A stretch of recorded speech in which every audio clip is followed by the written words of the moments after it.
It's a fact that we have got two last stretches, meaning that's the official memorial today on the 28th of February 2025, and tomorrow, then again, that's the official burial program that will be taking place at the Heroes Acre. So slowly but surely, we're heading towards the end, not because we want to end, but because we want to ensure that we cover everything and that we pay homage and respect that is befitting to the founding president of the Republic of Namibia. The mourning period of the late founding president, as declared by the current president of the country, that is Dr. Nangolo Mbumba, encompassed memorial services across various regions, and during 7 regions, the body of the late founding president was able to be flown across the country and present in those regions where members of Namibia, residents of various regions of this country, were able to pay their last respects to the late founding president. Those were declared a sounding success, of course, not one that one would have loved to witness in terms of the fact that this is a death after all of the late founding president, but in terms of logistical planning and how it all went, one can say that all Namibians within those regions got a chance to pay their respect. Indeed, Namibians can be proud that we have learned since the passing of the 3rd president, Dr. Geingob. We saw nations across the continent coming to our aid. By this time around, the Defense Force was able to ensure that this military procession, as well as a military funeral, and under the state, state recognition, state funeral, indeed was a success. I remember that Minister Kapofi indicating and saying that this time around, 2025, under these circumstances, Namibian Defense Force will handle everything. The body of the late founding president has been lying in state at Parliament Gardens here in the capital city since last night after a short ceremony which took place after the military route procession when the body arrived yesterday from Keetmanshoop Airport following the last memorial service the day before. Now, Namibians from all walks of life, residents of the capital city, went out in numbers. We saw long queues on end at Parliament Gardens where residents really saw it fit to just go and pay their last respect. And you can still do so right now, that it's not too late while they remain still lie in state. We do know that the procession is estimated to begin round about at 10 o'clock, departing that's from Parliament Gardens and making its way to Independence Stadium, that is for the memorial service, which is scheduled to start around about 11 o'clock. However, right now you can still go to Parliament and pay your last respect if you think you possibly might not be able to make it to the Independence Stadium. But if you can pay your last respect, then again, still make it to the Independence Stadium to that memorial service again later in the day, you are more than welcome to attend. And additionally, is that last night we also shared those there that some pickup points that the Ministry of ICT has released. So ensure that it's from 5 o'clock. If you have those bus stops, then you should be able to get transport to go all the way to the Independence Stadium to ensure that you participate in the memorial service. And if you were not able to catch the military route procession yesterday, or you have but would still like to do so today, there will be another military route procession which will be taking place from Parliament Gardens, where the late founding president is currently lying in state, where he will be escorted, that is, to the Independence Stadium for the final memorial service. Well, let's take a look at what that route procession will look like. Well, as early as 10 o'clock, the procession will leave Parliament Gardens and it will be traveling along the Robert Mugabe Avenue, heading towards Sam Nujoma Drive. It will then continue on to Sam Nujoma Drive, passing key landmarks along the way before turning on to Hosea Kutako Drive. From Hosea Kutako Drive, the procession will proceed to Sean McBride Street, continuing smoothly into Vika Street. The journey will then take the procession onto Softball Street before making its way onto Rugby Street, which is the final stretch leading towards Independence Avenue. Now, upon arrival at Independence Stadium, the memorial service will commence, after which the body is expected to lie in state at the stadium again today for another public viewing. So if you do find yourself in the capital city, those are the routes, and you can go and stand on those routes as we all have been doing. Wave your flags and sing those songs of praise, songs of farewell, as we journey towards laying our founding president to rest. Indeed, we have also seen a program that was shared as with regards to that the memorial service that is taking place today. The public is expected to start entering the gate of the Independence Stadium this morning as early as 7:30. That's when the general public is expected to start arriving, so that also in terms of the program, so that others can also be able to start.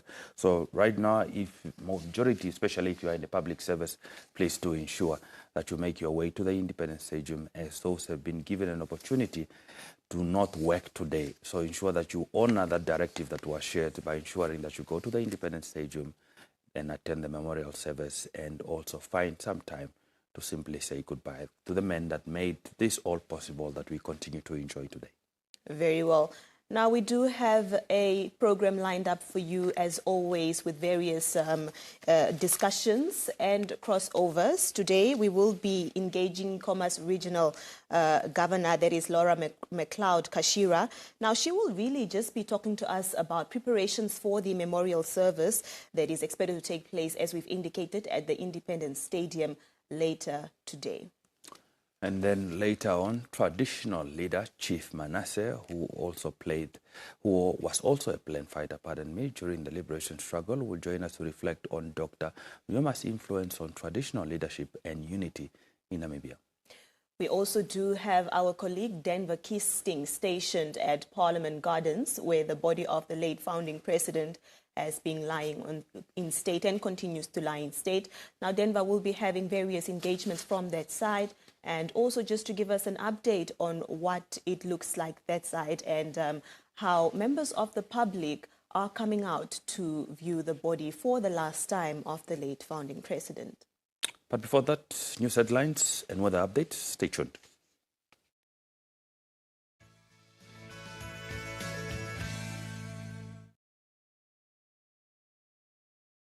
Now, the Swapo party gathered at its headquarters in Windhoek to celebrate and honor the late founding president, Dr. Sam Nujoma, with a candlelight tribute.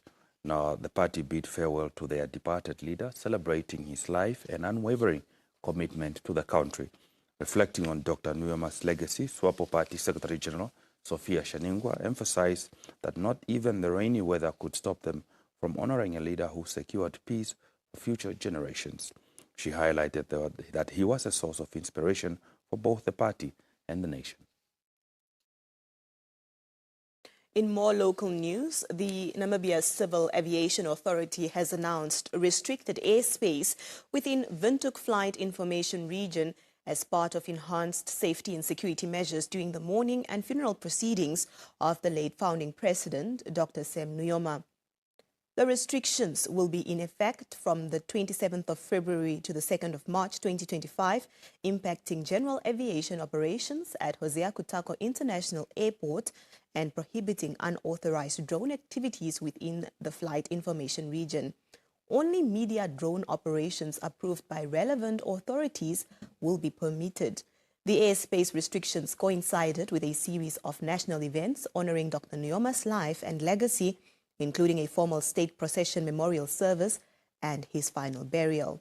Authorities have emphasized that these measures aim to maintain airspace security, particularly during high-profile gatherings and dignitary movements. Moving beyond our borders, the United States of America has recorded its first measles death in a decade. Now, the victim was a child in Texas who was not vaccinated. Now, the number of cases in the state has doubled in the last week, raising concerns that the highly contagious disease is making a resurgence. Now, Al Jazeera reports from New York. In scenes reminiscent of the COVID pandemic, health officials in Texas are conducting tests for the measles. The disease has infected at least 124 people in the state, more than 100 of them under the age of 18. Only 5 of the patients have been vaccinated. Measles, with its accompanying red rash, is one of the most contagious viruses on Earth. Before a vaccine was introduced in the 1960s, it killed 400 to 500 people a year in the United States. Its resurgence is particularly frightening for parents of vulnerable, immunocompromised children. If you don't vaccinate your children, we will run into them in those public places. In 2019, Rockland County, New York, toughened vaccine requirements in schools after an outbreak led to more than 800 infections. Bobby, do you want to speak on that? At the White House on Wednesday, Robert Kennedy Jr., the self-described vaccine skeptic and current Secretary of Health and Human Services, said he was watching the current epidemic. But watching won't stop the spread. In Gaines County, Texas, the epicenter of the current outbreak, 18% of parents received an exemption for their child's school vaccination requirement, a trend that is nationwide.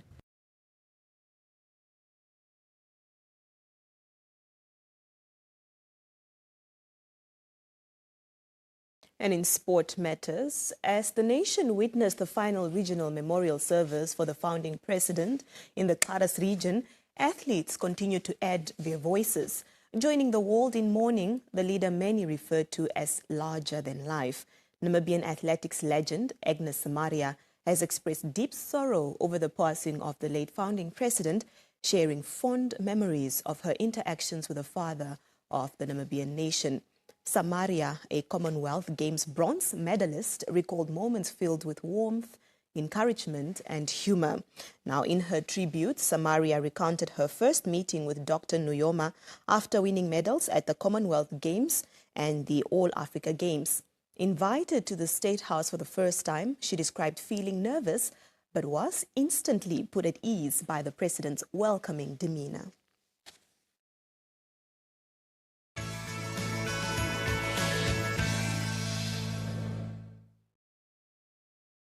Looking at those weather conditions, moderate to heavy falls will occur in the north and central, Nujoma, Thomas, Omaheke and Hardap regions. Please take the necessary precautions. Now, in terms of the interior, it will be partly cloudy and hot in the southwest and extreme west. Elsewhere, partly cloudy and warm to hot with a few thunder showers, but isolated to scattered thunder showers in the north central, Nujoma, Thomas, Omaheke and the Hardap regions. The coast will be partly cloudy and warm, while the wind will be moderate northeasterly to southeasterly. In terms of tides at Walfish Bay, we expected a high tide at 45 minutes past 3 this morning, and we can expect a low tide at 46 minutes past 9 this morning, and we can expect another high tide at exactly 3 minutes past 4 later in the afternoon. Sunrise in the capital is expected at 47 minutes past 6 this morning, while sunset is expected at 21 minutes past 7 later in the evening. Now let's take a look at your expected minimum and maximum temperatures across the various towns in Namibia.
Welcome back. Well, we will be bringing you the traffic update later this morning, and it will be coming all the way from the Parliament Gardens, where our colleague Denver Kisting is stationed for this morning. He will be engaging Assistant Superintendent Katrina Nomboga. That is later on. For now, we continue with the conversations that we have scheduled for this morning, beginning with the Khomas region, which was the last, or is the last destination where the casket with a street procession led by 40 Namibian Defence Force motorbikes travelled through Windhoek for the ceremonial route procession for the late founding president, that is Dr. Sam Nujoma. Now, Nuyoma's casket took its final journey through Windhoek yesterday ahead of today's or tomorrow's burial. Joining us with more on this and the burial of the late founding president is the governor of the Khomas region, Laura McLeod Kashirwa. Good morning, Governor. Thank you so much for joining us this morning. Hello, good morning, and thanks for having me. Governor, it goes without saying that the late founding president played an incredible role with helping Namibia attain its independence and, of course, development. But what is your stance and understanding of his role for this? Thank you very much. Let me greet fellow mourners and fellow Namibians. Yes, that's a very good question. Our departed founding father and father of the Namibian nation, of course, had a strong conviction and always reminded the Namibians that we have won the struggle for liberation. But the economic struggle is still going on in order to eradicate poverty, hunger, and maybe, of course, ignorance. The founding president spoke much of us having won that liberation struggle. He fought this economic struggle with the same vigor and determination. Hence, the adoption of our Vision 2030. He was a proponent of youth and women empowerment, also not leaving out the infrastructural development of our rich resources, natural rich resources, of course, agriculture production, economic empowerment, and the famous land reform. He sold out and endorsed education and health as national priorities above all priorities. And his strong advocacy for unity of purpose and the action and national reconciliation also came out vividly and the promotion of peace, tranquility we are enjoying today in this beautiful country of ours, referred to as the land of the brave. Thank you so much, Governor. Now, when you look at the Commerce region, of course, this is where the State House was based or still is based. What would you say was the late Sam Nujoma's contribution to developing specific regions, looking at the one that you are leading today? Thank you very much. For Commerce region, where he was a resident for most of his time after coming back from exile, he definitely has done a lot. We have inherited a lot through his administration. I was saying the other day, Namibia at independence never had a university. Today we are proud owners of 3 universities, the UNAM, the NAST, and the School of Medicine. That is Nujoma. The country is sprouting itself with one of the most beautiful state house. Even though when he was proposed for the construction of the state house, some were not supporting him, and he never sat or used the state house because he did not build it for himself, but for the Namibian nation. It's one of those infrastructure development that we can pinpoint. Look at the Heroes Acre, where he, at the end of the day, comes the 1st of March, will lay him to rest. Our beautiful Namibian museum is another. And there are many. There are many. Yesterday, for example, we launched the statue at the Swapo Party headquarters. And the headquarters is named after him, the Nujoma Square. So there is a lot that Nujoma did for this country. And the Commerce region was not spared. We have many infrastructural development that we can point, we can touch, and we are proud to have had him, and we are proud to still keep, monitor, and preserve what he has done for this country, but commerce in particular. Very well, Governor. As a leader yourself, I'm sure that there are certain skills that you have identified within the late founding president that you feel are worth emulating. But speaking from a personal perspective, Governor, given that you are also in a leadership position, what are some of those skills that the late founding president possessed that you too apply today within your role? Thank you again.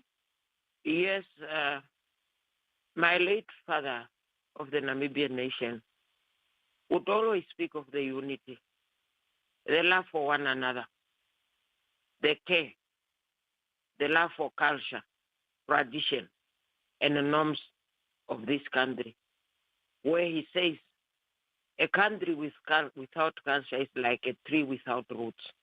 So obviously that's a dead root. One of his main what would I call this one? He necessarily liked to coordinate. He liked to consult. And if he wanted to talk to you, he will call you in and he will discuss with you. And then he will give orders. And he believed what he wanted done must be done. And that's how we learned him. And discipline cannot be left out. Because whatever he said ought to be done, we abided by it. And we knew we must do it and we must have a feedback. He was a man who respected and believed in feedback. So the unity of purpose. Love one another.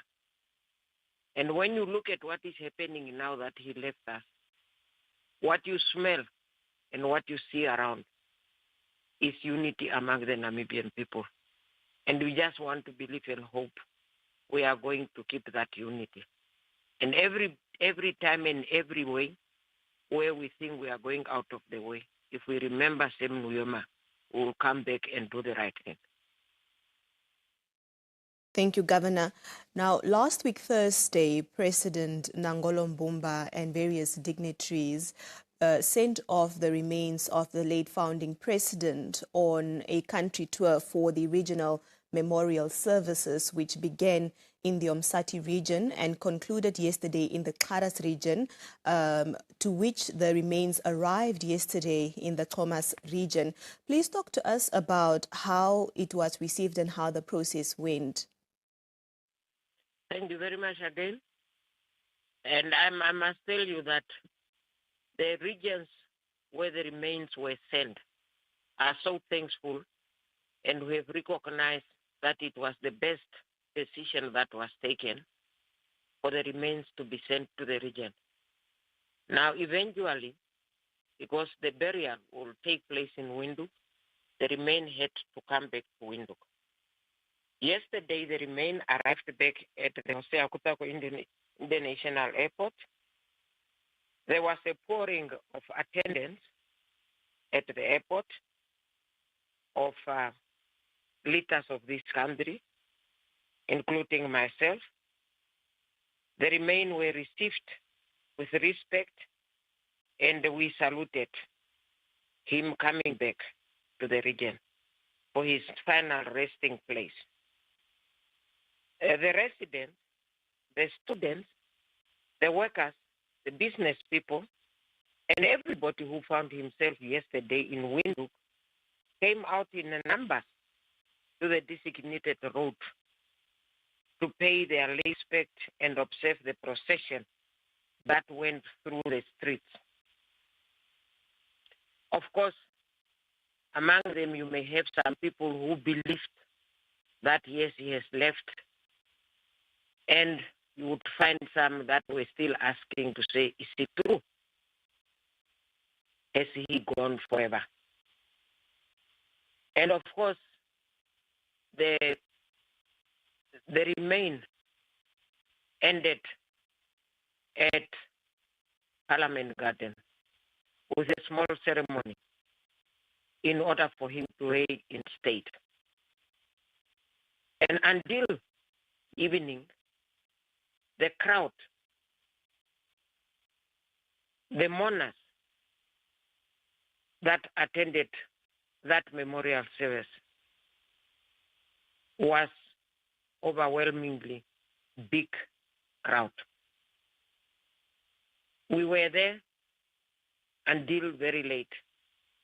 We had choirs that sang until morning. We had people that overnight there. And this is all being done according to the love that we bestowed on our beloved, departed father of the Namibian nation and the founding president of the Republic of Namibia. So the welcoming. Governor, please talk to us about the memorial service that is expected to take place this morning and the burial for tomorrow. What do the arrangements look like? The memorial service is in an advanced stage.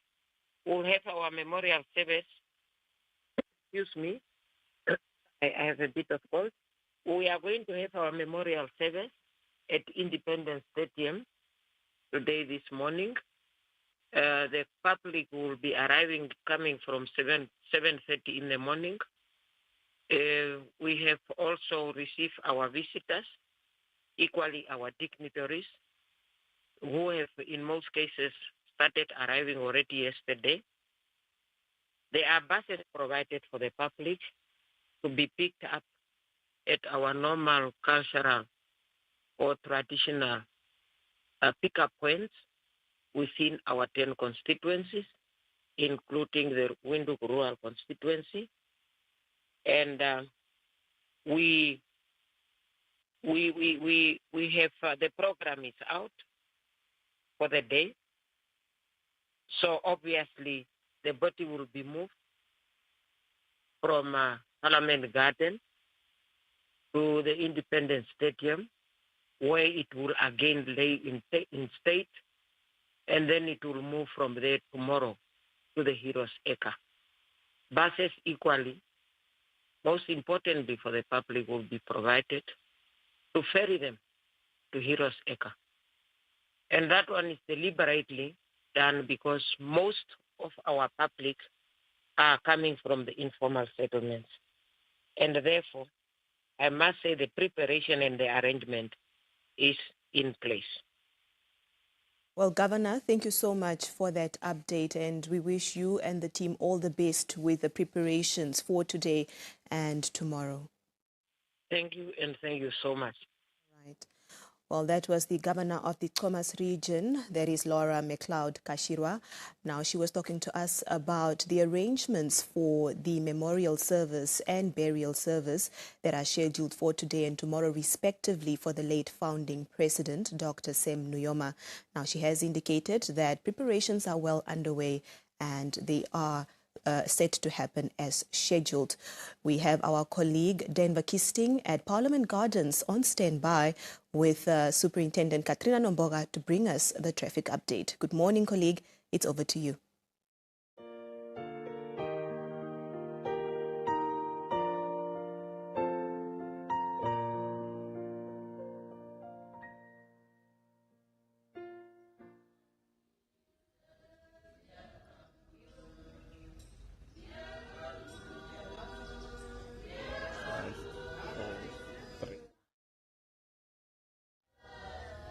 Pandula Unene Elago, thank you so much for holding the fort there at the headquarters of the Namibian Broadcasting Corporation. A very good morning to you and yours, Namibia. My name is Denver Kisting. It's a somber Friday, the last day of February 2025, as we are slowly getting ready to take the founding president and the father of the Namibian nation to his final resting place. Dr. Nujoma's body has been lying in state here at Parliament Gardens throughout the night, and our understanding is that although the figures dwindled slightly between 1 o'clock and 5 o'clock this morning, Namibians came through in a very steady stream to pay their last respects, to say goodbye for the last time to the man credited for the liberation of this country. Over the past 3 weeks, we have been a nation in mourning, and it's been barely a year since we went through a very similar experience under these conditions. So we're still bearing the weight of that loss. And now we're also getting ready to say goodbye to the founding president, Dr. Sam Nujoma, who passed away in the Namibian capital on the 8th of February 2025 and will be laid to rest at the Heroes Acre tomorrow. That's the 1st of March 2025. Now talk to us about how one needs to be mindful on the road, especially as we expect the procession to start during the course of this morning and to make its way to the Independence Stadium, where the official memorial service is scheduled to start at 11 o'clock this morning. And we do know that particularly if you are an essential service provider, particularly if you're on the realm of providing critical services, you may still have to work today and therefore navigate your way through traffic. So we're honored to be joined this morning by Assistant Superintendent Katrina Nomboga from the City Police's Public Relations and Community Policing section. Greetings, Sup, and thank you so much for making time for us. On this somber day, like you have mentioned it, I'd also like to greet our viewers. It has indeed been a difficult time for us, but many people have also hailed the way in which Namibians have been behaving, the manner in which we have been complying with orders, especially from law enforcement officers. Today, as we have to navigate our way through the city, we will have to be mindful of the procession that will start here from Parliament Gardens. Please talk to us about what it is that will happen and how it will work. Yes, thank you very much, Denver, but I would like to give a general road conditions in terms of how roads look like.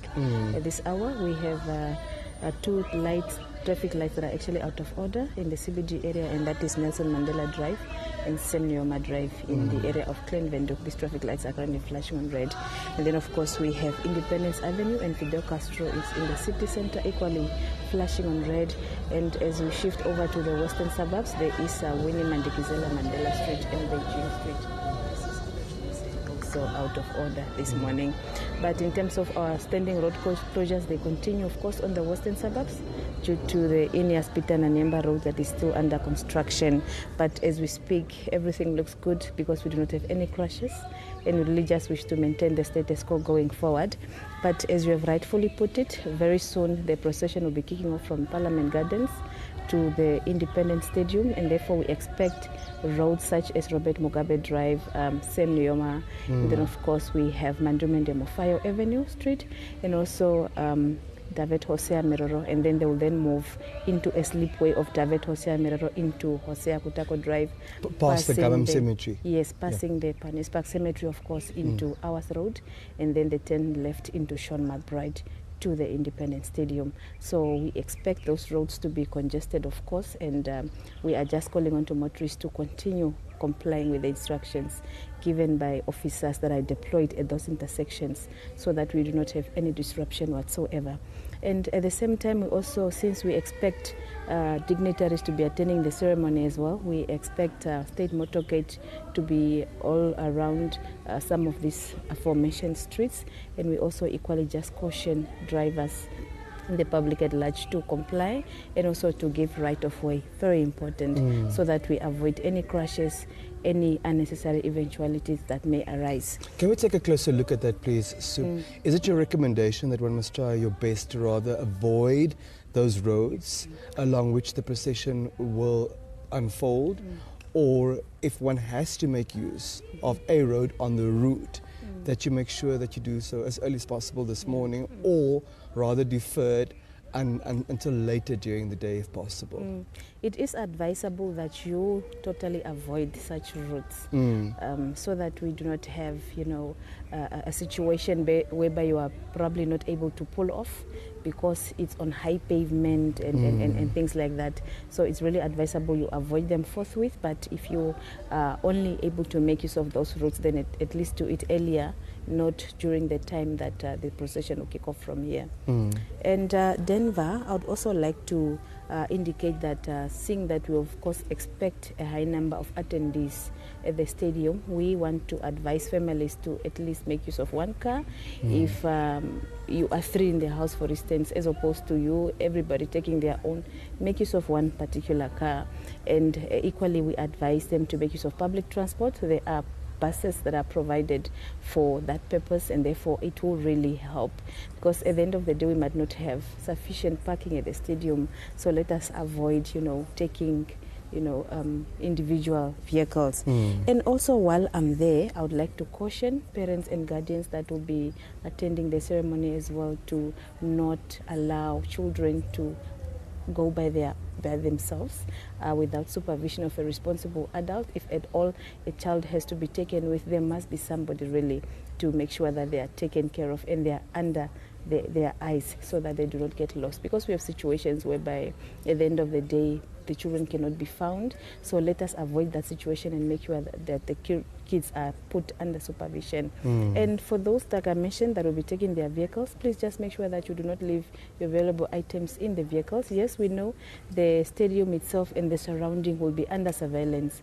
by all security officials, and it also just calls on to you to make sure that you put safety first and do not create any unnecessary opportunities, because not everybody that will be attending is indeed having the intention to attend, but there are those that are looking at for opportunities, to break into cars.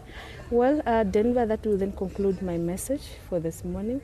I would just like us to really be in touch. If you are at home and you experience any challenges, any calls for service must always be directed to our call center, and our number is 061302302. And do not forget that we are also reachable through our SMS line number, which is 4444. So I would imagine that a number of your colleagues would also be deployed at Independence Stadium and elsewhere to ensure, firstly, the safety, compliance with law and order, but in the event that someone is in distress and may have to reach out or may have to have something clarified around the law, around compliance, that they will also be available in person. Is that so? Yeah, they will definitely be available. Our aim is really to make sure that safety and security is maintained. So people must feel free to approach our offices, but I should also assure them that our officers are still on patrol. In as much as they are on these duties, they are equally in the community for patrols, and you must feel free to get through to us, either through the individual police officer that you come across or through our call center. Our attendants are there, and definitely they'll attend to your call. Thank you, Nene Soup.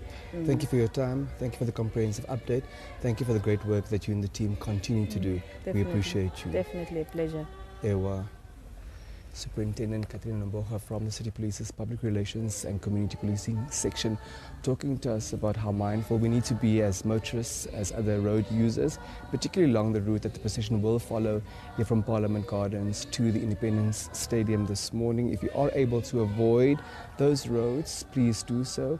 If you need to do something that's urgent along that route, just be mindful of the procession, being mindful of the dignitaries. Also, let's be mindful of our safety, and let's do our best to comply. Ultimately, the pursuit is a dignified send-off for the founding president and father of the Namibian nation. We'll continue with our engagements in a moment.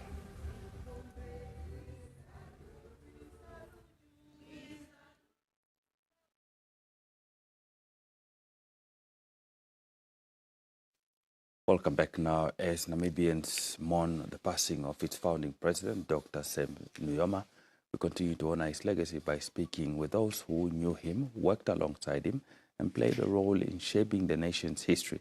This morning, we are privileged to be joined by Chief Christian Manasseh Theraura of the Theraura Traditional Authority, who was officially crowned as chief of the Herero community in the Erongo region. Now, beyond his role as a traditional chief, Chief Theraura was also a plain fighter during the liberation struggle, making him not only a custodian of culture, but also a witness to Namibia's journey to independence. Today, he is glad to share his personal experiences, reflections on Nujoma's leadership, and the lasting impact of his legacy on Namibia's traditional leadership and history. Chief, thank you very much for making time to speak to us this morning under the circumstances. Thank you very much, and thank you for coming in the studio. Okay. Now, Chief, as someone who fought in the liberation struggle, are you able to share your first memories that you shared with Dr. Sam Nujoma and his leadership in those early years? Before I answer your question, let me first of all express my profound sadness on the passing on of our founding president and my commander-in-chief, Sam Nujoma. Let me also send my condolences and sympathy to the government through His Excellency, Comrade President Nangolo Mbumba, the family, the Nujoma family, Kondombolo family, and the Mujima family, and the extended relatives and the Namibian nation at large, and the passing on of our hero. Now, from get-go, I did not come to know or to hear about the name of Sam Nujoma when I went into exile. Way back when I was still a young boy, around about 1971, 72 there, in my hometown of Maroro, I had an opportunity to interact with a number of our comrades. One of them, outstanding in this case, was Comrade Mahulili, and Comrade Ashipala, Sem Ashipala. That time, during weekends, I'll be going to his house, and we'll start singing. He would teach me about the liberation songs. The old ones, not these new ones now. The old was in the 60s. The 60s. Yeah, there was a particular song that I always remember. It says, "Aika karakoshi pundime korora na uyoma." So imagine at that time, I've already heard the name of Sam Nujoma. So when I went to exile, I had no more opportunity to come and see him in physical. No. Now, talking about his leadership, well, so many people have talked about his leadership. But can we just imagine, before he left the country, at that very young age, he was already, unwedded by Chief Hosea Kutako, among all the Namibian people, that he's the right person who can lead the revolution. Imagine at that stage. So, I always say that each generation produces its own leadership. And among these leaders, there would always one that would be outstanding. Sam Nujoma, at that stage, had already shown that he had that quality of a leadership to lead the Namibian people to the final destination. That is our independence. That's our independence. Yes.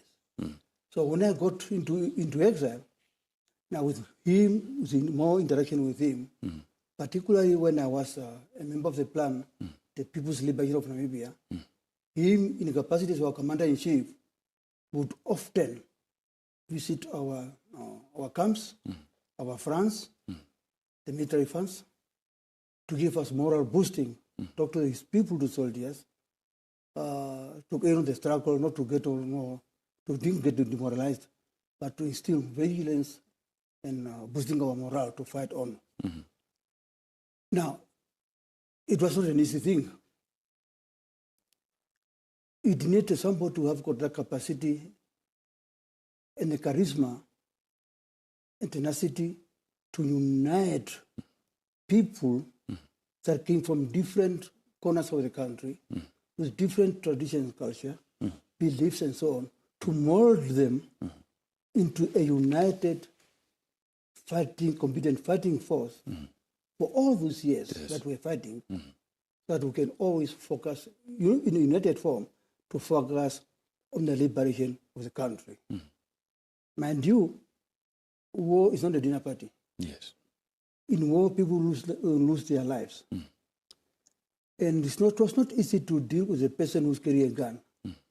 Because every morning, people would wake up with their own thinking in minds, But all these years was able to keep us in line, motivate us that eventually Namibia will be free, and it will not be free by anybody else but ourselves. So imagine he had that capacity to unite us at the time. He had that charisma. So he was an outstanding leader, per se. Okay. Now, we know that he was also a symbol of resilience to many freedom fighters, as you are also, reminding us of how he led. And we saw many people talk about the unity that he brought within the ranks of Plan, the ranks of the nation, so often talked about that, when the people are united, can be able to do so much. But perhaps let's talk about his role when it comes to traditional leaders, and including yourself, that you played, and, how did Nujoma engage traditional leaders, especially during independence and after independence? It was just unfortunate that when I got into exile, I'm sure almost nobody knew that I was from a royal family. And of course, nobody was a Sangoma to have predicted that I would become a chief after independence. I was just like any ordinary soldiers, rank and file. In fact, I remember sometime last year I met my comrade Nangolo Mbumba. As we were discussing our history and so on, he was asking me, in fact, he was wondering, asking me, but how did you manage to get to the front? And I said, well, the country needed to be liberated. That's why I came into exile. Yeah, we have time and again we are being reminded that Chief Hosea Kutako was the one who facilitated the departure of Comrade Sam Nujoma into exile through the Chief Council. You can already see that there was that link with the Chief Council. Now, of course, in exile, yes, traditional leaders were there. I don't know how many were there, but what I remember, as far as I know, we were only two traditional leaders who went to the battlefield. Fumo of the Kavango, what is his name again? The Fumo of Kavango, I just forgot his name, and myself. That's all what I know. Two traditional leaders went to the battlefield to fight this country. Now, after independence, of course, he did not forget that his journey into exile was facilitated and facilitated by the chief counsel, through Chief Kutako. Now, after independence, he took it upon himself, and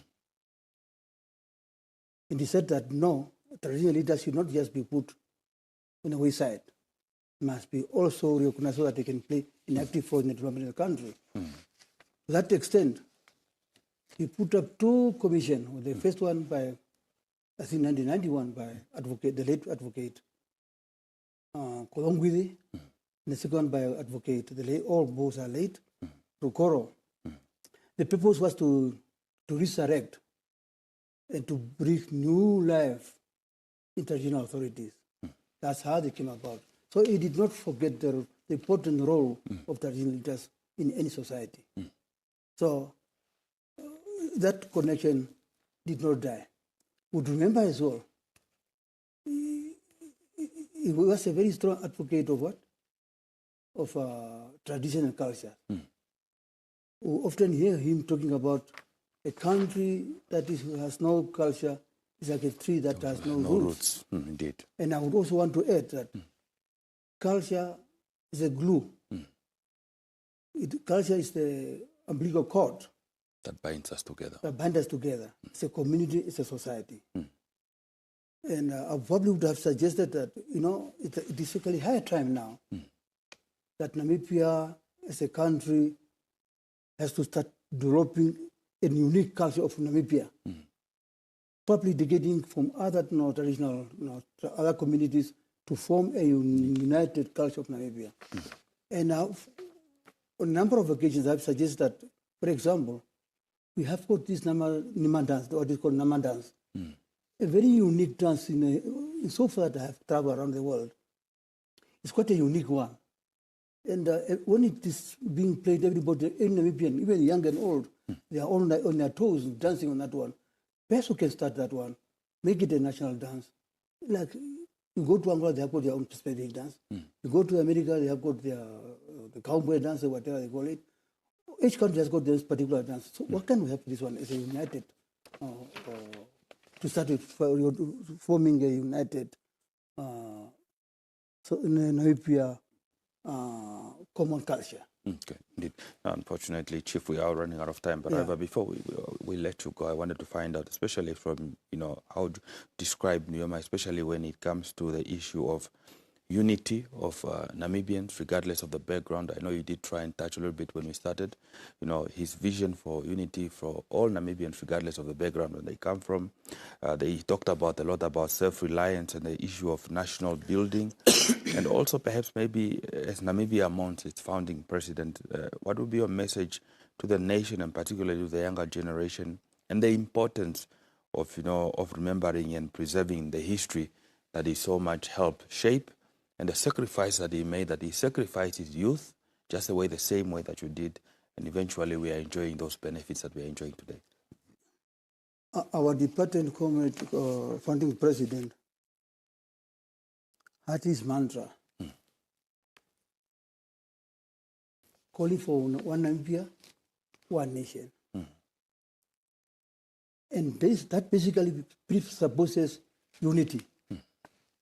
As I've just alluded to earlier on, it was because of that unity that we were able to prosecute the liberation struggle to its conclusion.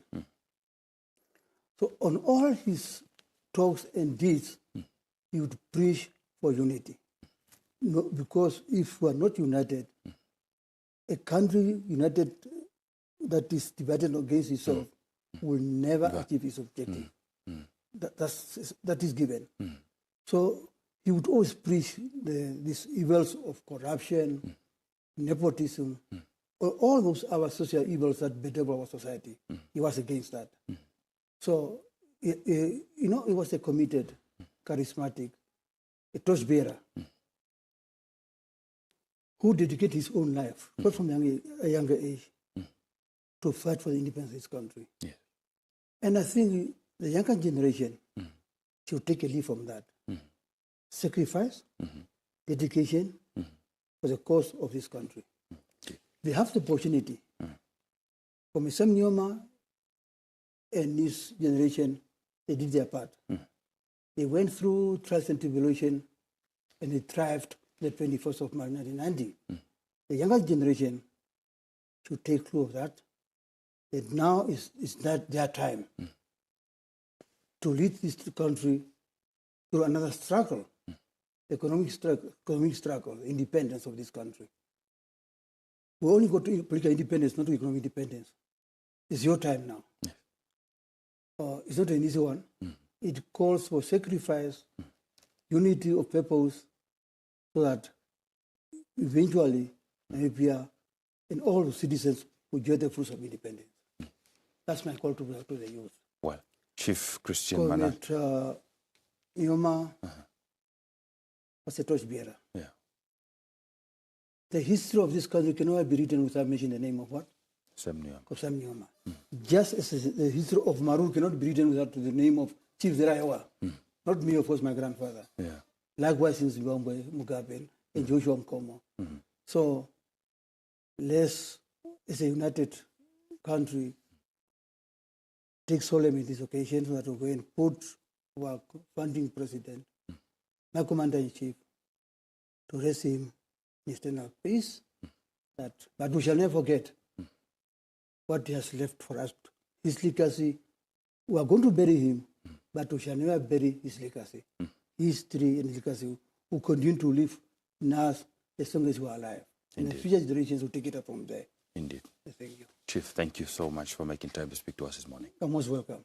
It's my first time to be here. I'm sure I'm going to be next time I will be here around. Okay. Now that you know me. Very well, very well. Now, that was a Chief Christian Manasseh Therawa talking to us about his relationship with the founding president, Dr. Sam Nujoma, and also indicating that he formed part of the War of Liberation struggle, and indicating that the next sacrifices is for the youth of Namibia to ensure that they make a sacrifice and that there is unity of purpose to ensure that we take on from the contributions of the founding father and ensure that we win the struggle for economic independence for all the inhabitants of Namibia. We now cross over to Denver Kisting, where he's standing by at Parliament Gardens with an update.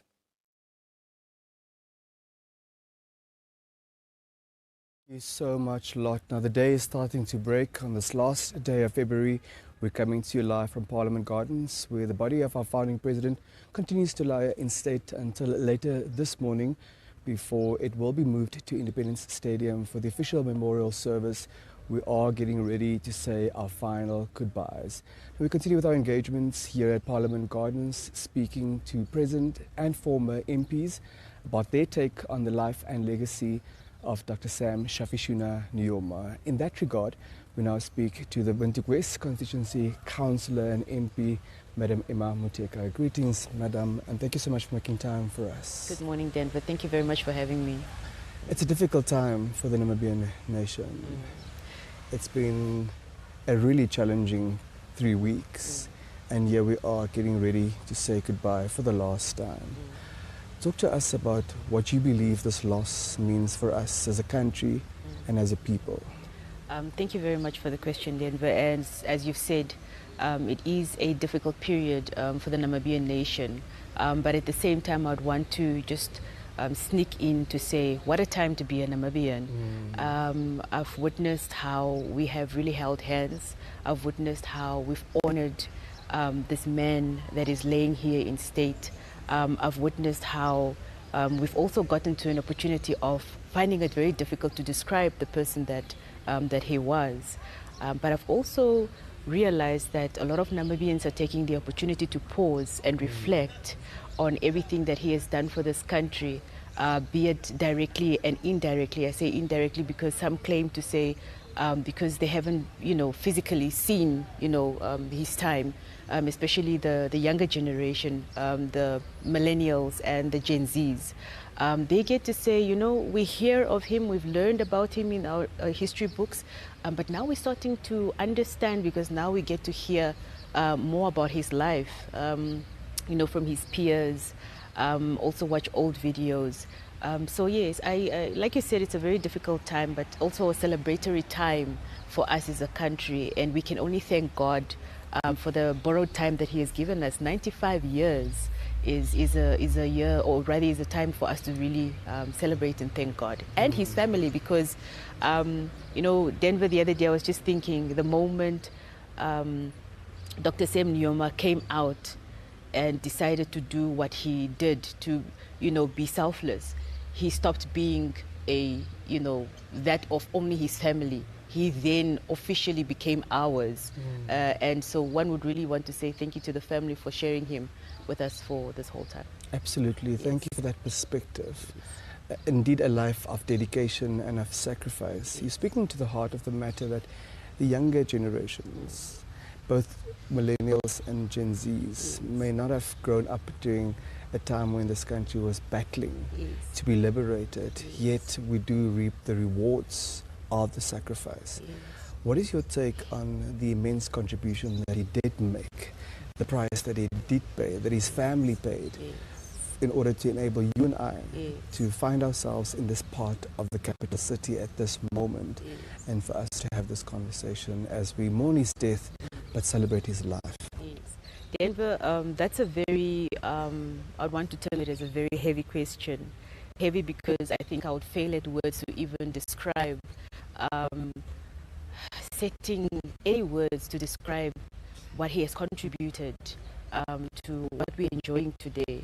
It takes a very selfless person. It takes a very, somebody who's very unselfish, somebody who's dedicated, somebody who knows what he wants for his people to do what he has done. You know, I was asking myself the other day to say, I myself also was never part of the liberation struggle. I was born after independence. But here I am, and I'm being referred to as an honorable member. And I asked myself, where would I have been had all of this not taken place? Where would I have been, would I have been, you know, been able to get the education that I received? Would I be able to move around freely? Both as a woman and as a woman of color. Actually, I was going to get to that part. Yesterday, I became very, very, very emotional because I was listening to a radio, you know, piece on NBC last night, and somebody was describing him or explaining how he used to conduct meetings. And this meme indicated to say that he held such a high regard for women that he felt he did not want to have any meeting if women were not present. That speaks volumes. That speaks, you know, when we talk about gender equality, it means it started with him and he believed it in it. He believed in it from a very, very early stage. Even before independence, he believed in women. And people like myself are able to sit here because of what he believed in and what he sacrificed. One would also want to say, you know, you look at the education system and you want to compare yourself with the elderly during that time, how they struggled and how they're currently struggling as well, and how privileged we are to not even relate. We're not even able to relate, you know, the educational struggles, how we're able to, you know, purchase a vehicle, purchase a car, purchase a house as a woman, as a young lady. These are things that one would really want to look at, you know, in a very, very deep sense. And looking at how our constitution came to being, how we're enjoying the democracy in this country. Looking at you guys as NBC, the freedom of press. It goes a long way, Denver. It's really a moment where you just sit and you say, my goodness, you have a moment at every moment to really think and say, shoo, this is deeper than what I thought. And that also brings me to the point to think, I feel we need to do something with our curriculums in school, because what we teach our children is not even the bare minimum of what actually transpired. And for us to, you know, gather that opportunity for the elders that are currently alive, for us to make a moment to sit down and really tap from their wisdom, and also hear it from the horse's mouth, to hear what it is that it took for them to get to where they are, and for us to be here today. Thank you for sharing those insights and those thoughts. We were here for most of yesterday, and we witnessed thousands of Namibians, young and old, from all walks of life, men and women, boys and girls, line up in queues that you cannot even fathom to say goodbye. He has been hailed, particularly the past 3 weeks, for his incredible capacity to unite a people. What is it that we are seeing from your perspective, telling us about the man that he certainly was? A complete force, a complete and total force. You know, we would want to look at this man from different angles. You'd want to look at him from an angle of his political career and think that the people who were with him in the struggle, or the people that come from even the political party that he so much so founded, are the only people that would, you know, be paying respect and be touched by this loss. It's so beautiful to witness that each and every corner of this country, every single Namibian has been touched by the passing of our Tatekulu because of the person that he was. He didn't know the difference between our skin colors. He didn't know the difference between our ethnic groups. He didn't know the difference between our economical statuses. He didn't know any differences when it came to anyone. He respected us all equally and treated us equally. And I think what also sets the tone is the fact that Tatekulu was a person who really humbled himself. He set the tone to say, in as much as I am the president, I'm still for the people, by the people.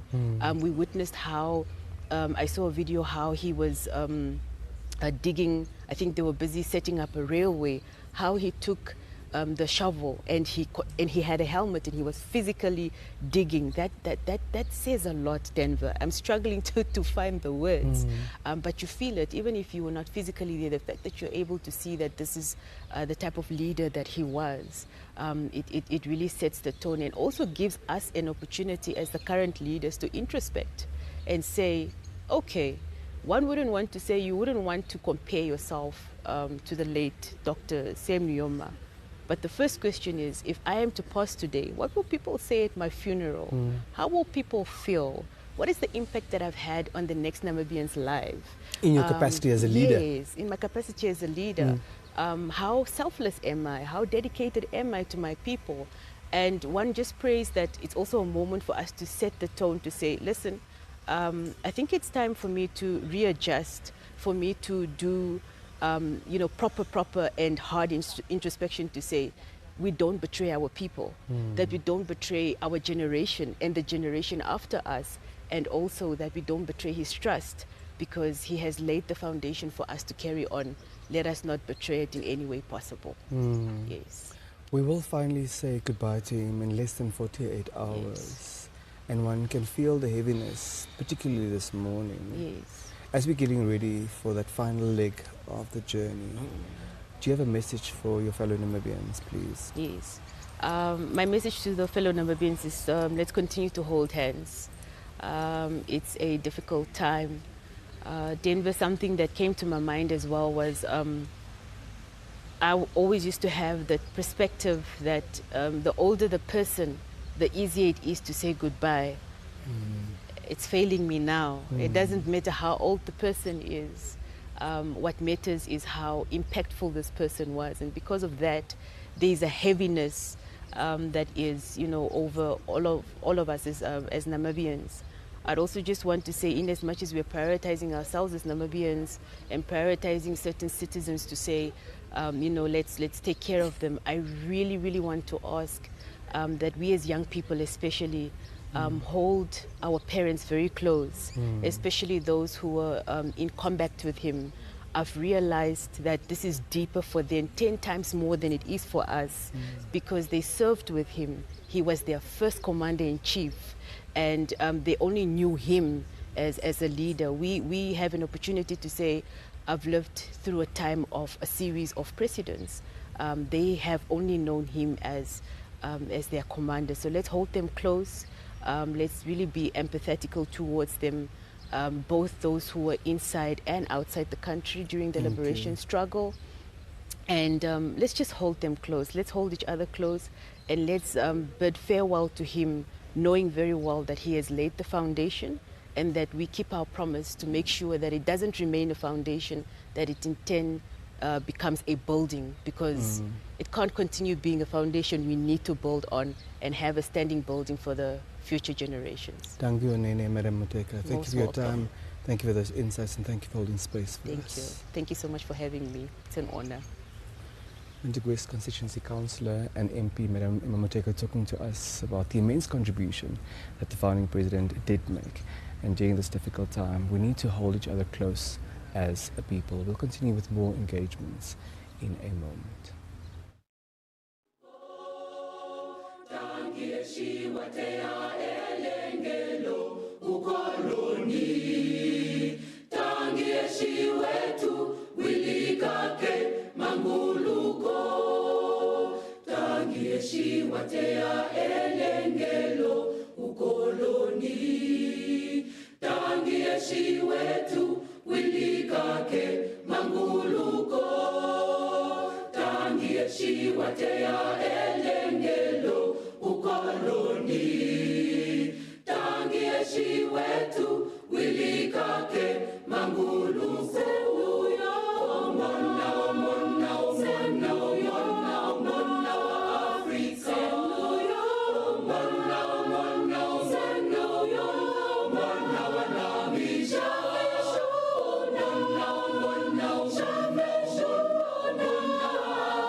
Of our founding president continues to lie in state, and members of the public are still flocking to pay their last respects. We now engage MP John Likando for his take on the life and legacy of Dr. Nujoma. Muzihile Chwangi, sir. Hande. Yeah. Thank you so much for making time for us. What's your take on the contribution of Dr. Nujoma to the freedom that we enjoy as a people in 2025? The founding father and the leader of the revolution cannot be compared to anyone in any generation, because when he picked the bearer from the forebearers of our struggle, the Osaya Kutako, the Vid boy, he picked it from there, and God gave him life. That we were very lucky that we became part of the witness of how he contributed to the liberation of this struggle. He unwavered for so much that Namibia came first during the liberation struggle and after independence. He made sure even his last days he attended most occasion. Given a background from Zambezi, he has immensely contributed to unify the region that was more divided by the apartheid era in terms of tribalism, in terms of religious, and equally so with our neighbors. But he made sure that when we got independence, he has trust in the first minister of regional local government, Dr. Lebetina Matila, where he pulled in the two chiefs by then to sit on one table and iron out differences that brought development. And as we speak now, the region is quite united. Beyond that, you remember we had the unstable situation in 1999. He was so Whilst he was in office, though. He was in office then. He swiftly moved just the next day after the 2nd August attack. He gathered the population in the sports field just to assure there was peace and stability. And he made sure that within 6 days, everything was restored. This is the ability that he has when he spoke of unity and stability. He has done a lot for the country, but for the region, he was the architect of Kalimbeza rice, the green scheme that Zambezi is proud of. He seasonally went there. During the plowing season, he contributed. The harvesting season, he contributed. And he encouraged traditional leaders to release more land for this viable project. When UNAM was decentralized to set up then College of Education to UNAM, he made sure that all regions, including Zambezi, as we speak today, we have a very big facility of UNAM that caters for both education faculty and tourism that is more related to the region itself. He really has done so well in terms of infrastructure, because when we compare, when we got to independence, it took us almost 3 days to drive from Zambezi to Windhoek by then. But with his, efforts, he made sure that road infrastructure was linked all over the country, and the network project, especially the railway, he had been part of his emancipation. I remember during his retirement, he used to go back to the region, and he encouraged plantation. That time I was a young mayor. I had the opportunity to sit around with him. We went to buy he bought almost 120 mangoes at our local forest. And he encouraged me to equally do the same. And these mangoes, he planted them at Itunda, and they have done quite well. So he has that touch of every region. He would not only do this to particular region. So he was a man of the people. And he was also a good storyteller. He will tell you how people from Zambezi have contributed towards the liberation struggle, and he could identify them by name. So he had that big memory. Thank you so much. Now, against the backdrop of all those accomplishments, of those attributes, what lessons are you as a present-day lawmaker able to draw from his approach to leadership and apply in your approach as well? The best lesson that I've learned is his approach to constitutionalism and democracy. When he passed on the torchbearer to his predecessor, he did it willingly and at peace. And this has transformed our country to be so unique. I have also learned that he was one of the leaders who believe in consultation, because it was only during his time where a referendum was done, where constitutional amendments were highly consulted in all regions, which some of his predecessors, like the later Game, picked up from there. So it's a man who used to consult, and he believed that the traditional authority played a greater role in decision making. And that is why I find that during his time we cherished, and he was highly respected by his peers, especially the neighbors. He ensured that intervention, especially on dialogue, kept Namibia as one of the countries that have been on the forefront. We set up our SADC Parliamentary Forum. He was able to release the building to hold this high office here. You remember the situation Kaunda found himself, and nobody was ready to take him in. But he boldly, instructed his diplomat to ensure that Kenneth Kaunda was at the safe end, and we provided him a permanent residence. That was not in exchange, but it's a gesture which the founding father had.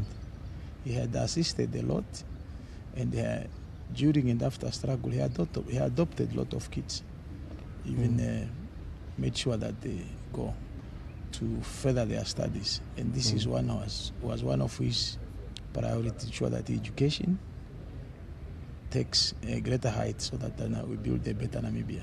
Thank you, Mr. Likanda. Now, he has laid the foundation for us, and he's led by example. We are left behind, and we have work that needs to continue.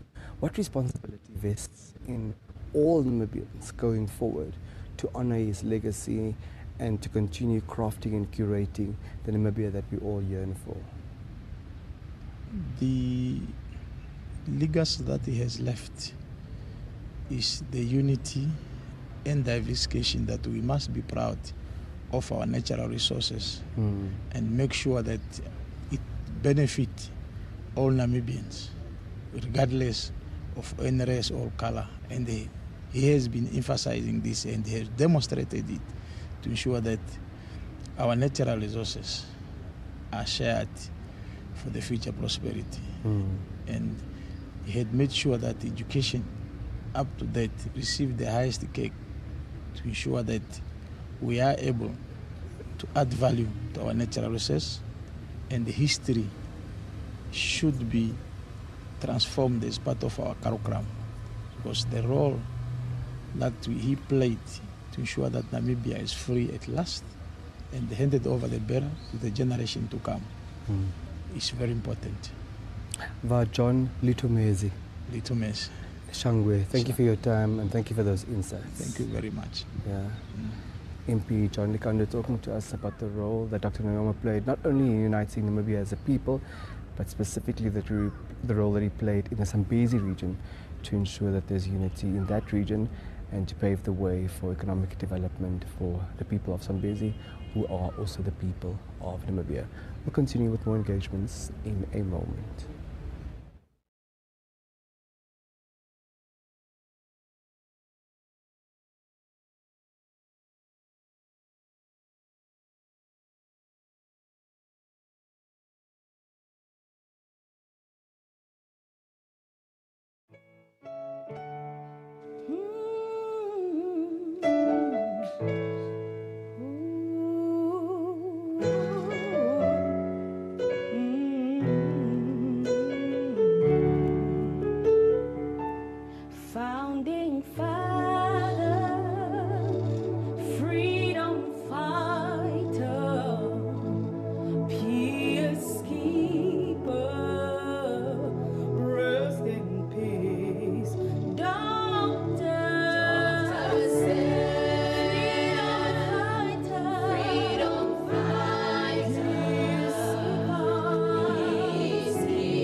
Thank you so much, colleague Denver. We would definitely will be crossing back to you in a while to get those conversations from that side. But we are continuing with some that we have scheduled here in studio as well for the moment. Now, President Nujoma was a key architect of regional unity, championing cooperation and integration across Southern Africa. His influence is deeply embedded in the SADC framework, shaping parliamentary democracy, governance and economic collaboration in the region. Joining us this morning to share her insights on his lasting legacy is Boemo Sekgoma, Secretary General for the SADC Parliamentary Forum. Good morning and thank you so much for joining us this morning. Good morning and thank you for having us, representing the 16 SADC parliaments in the SADC region. Madam, please talk to us about the late founding president, some of the memories or interactions that you have had with him. What stands out most when you reflect back on those professional moments that you have engaged with him? Thank you so much. Dr. Sam Nujoma, I have not met personally. I did not have a working relationship with him directly. However, through the institution, it is recorded that he is one of the visionary heads of states and leaders who understood the principle of organizing and starting institutions and organizations with little. Where the SADC Parliamentary Forum sits today, it was an office of Swapo, we understand. And our offices, when they were first established, we used the kitchen and a few offices, which teaches us a lot about building institutions with little and not always looking at bigger financial pockets to be able to do so. So his conviction for us in parliamentary democracy is undoubted. And he has been able to set up and ensure that the institution of parliament is respected and that its importance is also recognized as part of the three arms of government. So our memory of him is embedded in that, and we find him to really have been an extraordinary leader who infused a breath of fresh air in why they waged liberation struggle for equality and for strong institutions. When we look at the late founding president's influence in contributing to the strengthening of regional diplomacy and cooperation, what stands out on that end? He is one of the heads of states who made sure that Namibia hosts the first ever summit that endorsed the formation of a SADC parliament. At that time, he even has been recorded as having said this will be the nucleus of a parliamentary formation that will ultimately lead the whole region in ensuring that regional integration, economic integration, civil liberties, among others, are respected. And it is for this reason that our understanding of governance is embedded in some of those statements. The constitution of the forum also took forth some of the voices, including his, in terms of ensuring that at the end of the day, the political landscape that is envisioned by SADC does not leave out parliamentarians, and that the region will become closer to the people and promote human rights, build a true sense of community through collaboration. And I was personally one of the examples that were practical for me is when I moved to Namibia, and I found that this country was very, very clean, including in the communities. And everybody else was talking about his skills of organizing and ensuring that communities actually clean for themselves.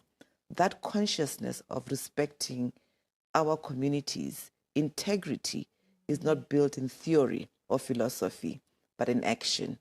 And these are some of the issues that really, for us as a parliamentary forum, we see the combination of his visionary leadership, we see his practical skills of caring for humanity, and the consciousness that was embedded in his leadership. Speak to us about, his contribution to influencing economic collaboration within the region. What were some of those notable skills that he had from his leadership that influenced this collaboration? The liberation of SADC, or most of all of SADC, could not have taken place if political integration had not taken off. And therefore, he created a nucleus where, with others, where we can trade among each other, cooperation, believe in each other, support each other, and therefore open up borders in a manner that allows us to ensure that the people of SADC are not disenfranchised. Some of the statements that related to uplifting people from poverty practically meant that we must be able to find means of production that will really benefit that person at the grassroots level. And a lot of policy statements that were passed at that time are very true to what influenced the policies of Namibia. Be it around education, we know that education is the beginning of one be able to feed themselves ultimately. And the fact that he invested a lot in education, the fact that he also was seen to have influenced the building of institutions in Namibia is exemplary to us in terms of the practical means in which that could have been taken forward. some of the speakers that we have engaged on our platforms during this morning period have described the late founding President Nujoma as a visionary leader, a unifier, a decisive man that was. When we look at these characters and we look at what SADC is today, how does these influence SADC's the parliamentary forum's work? We are driven by respect for human rights, by constitutionalism and the rule of law, non-discrimination, gender equality, and ensuring that at all times inequalities do not permeate policy decisions at all times. His spirit of Pan-Africanism, his spirit around ensuring that regional cooperation and diplomacy become center stage, and he was dedicated to ensuring that happens, have been some of the have influenced some of the programs that we have around democratization, around gender equality, around poverty eradication, and ensuring that at the end of the day we look at natural resources in a much more progressive manner, where Africans ought to till the land that they have, respect the land, and be able to find it as a source of income. So the whole issue of respecting equality as a principle, civil liberties, is what also influences the work of the forum. And most of our normative frameworks are based on that. And therefore, it is not surprising that we can reference him as one of the people who has shaped the SADC Parliamentary Forum and its objectives and the ideals that it stands for today. So yes, indeed, the fact that at the end of the day we have programs around democracy and governance, peace, conflict resolution, clearly these were part of the conviction that he lived by, of organizing, rallying political movements in order to ensure that they agitate against apartheid and many other issues that oppressed human beings. So practically, when you look at our objectives of the Constitution, these are some of the issues. And for him to basically stand up and say, I will host the institution as Namibia, often you find that it is very difficult to begin knowing where's the money going to come from to build this institution. He gave us a Swapo office. Secondly, he inaugurated it and unveiled the plague and make sure that His Excellency Dr. Moses Tendero, at that time the Speaker of Namibia, is supported to make sure that the institution lives on. Looking at the future leaders of SADC, you know, and some of the pillars of governance, diplomacy, and unity, what can they apply within these pillars as lessons from the late Dr. Sam Nujoma? These pillars are quite important in the sense that as a region, we cannot afford not to integrate in order to realize the economic integration of the region and advance investment in a manner that will benefit us ultimately. And therefore, I believe the ideals that he stood for, the principles that made the community of SADC come together to ensure that cooperation happens within a context where there's peace, where there's no conflict, where there is collaboration, diplomacy among countries, respect for sovereign countries. I believe that was the beginning of a process where countries can now begin to cooperate. And how will the SADC Parliamentary Forum continue to honor the legacy of the late founding president going forward? We will honor his legacy by ensuring that indeed the SADC Parliament that he envisioned, which he gave the statement as prophetic as it were, ultimately becomes a reality. As you're well aware, the amendment to the SADC Treaty has entered into force in July last year, 2024, and we're working on the protocol that will ultimately give us the necessary ammunition to have a SADC Parliament. I believe in that manner the work of the SADC Parliament will continue in championing the ideals of regional integration, economic integration, that we will be able to collaborate as a tool to uplift the SADC region and the people of this region towards a developmental trajectory. Thank you so much for being here this morning. Welcome, thank you. Right. Well, that was Boemo Sehoma, who is the Secretary General for the SADC Parliamentary Forum, talking to us on the legacy of the late founding President Dr. Sam Nujoma and his influence in the SADC Parliamentary Forum. This is Good Morning Namibia, and we do continue. Please stay with us.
We invited women to try a 2-in-1 clear product, but first we asked them, do you mix tissue oil into your cream for extra nourishment? I do mix tissue oil into my cream. It just moisturizes your skin better. This is genius, in my opinion. Did not expect this from any brand. It's so convenient. Simply mix the oil into your cream or use the oil on its own when your skin needs extra nourishment. I mean, I am obsessed.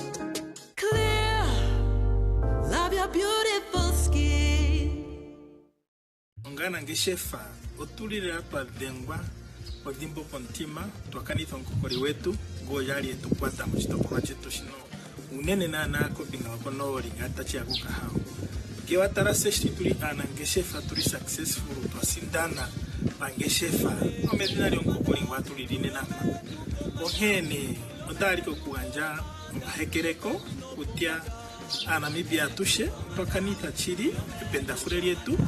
Dinga orio ya manguru chirongo shino upotukare na se pamanguru kapangeshefa ngandi tarane shata tarano nkokoli president shina na yamo chirongo muno mo 1989 na ukwadha na ngashinga inamba na evura dilongo na tatu ndere andidi mburu kwarera shite yamo chirongo mu tati ya chirongo cha manguruka do chirongo shona cha manguru kondakara ngantarandura ngandringa ne muskora tarandura ngarira bako president wetu asikumbata ea amanguru chirongo chetu Namibia dota ko pikutia pa manguru kane pa ita dene pa economy inatuma ngene ndakara ndiringo ngeshefa ne nashindiriko skora dene mama ovigari na jimwe mono mauvigari na mbari mono ndirine mo ngeshefa ndatameka ngeshefa na ndina na register ndiringo ngeshefa iri informal ngashinga nji watara na ndiri ngashi toitarane na iri mono tuita na tukyo chipata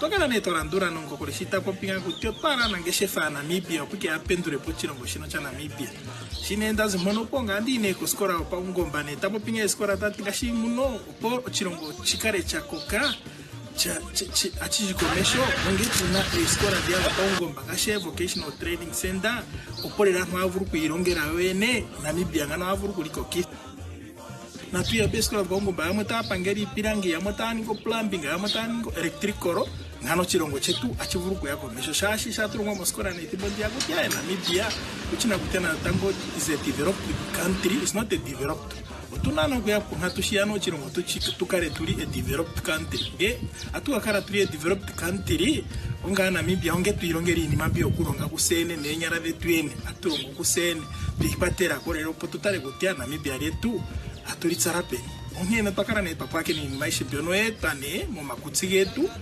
kunkokori president watulirine na ngana ngeshefa mochitoporwa chino chaka hao otwakanisa ependa fureri yetu muyuni dili aningo different da ye mwenyo dhano enji tatekuru tungore nei kapuna nguke hore tatekuru muunya ushenga tupopi uni mane tatupopika Afrika sitatupopike Namibia atupopi unya ushe uchichina kutia wakare penda fule limwe dili ali ningo different da me mwenyo me ngara mwenyo dhano enji ili kombanda hivi huno aya tutiko mwenyo wata tekuru na ururugwe nombili.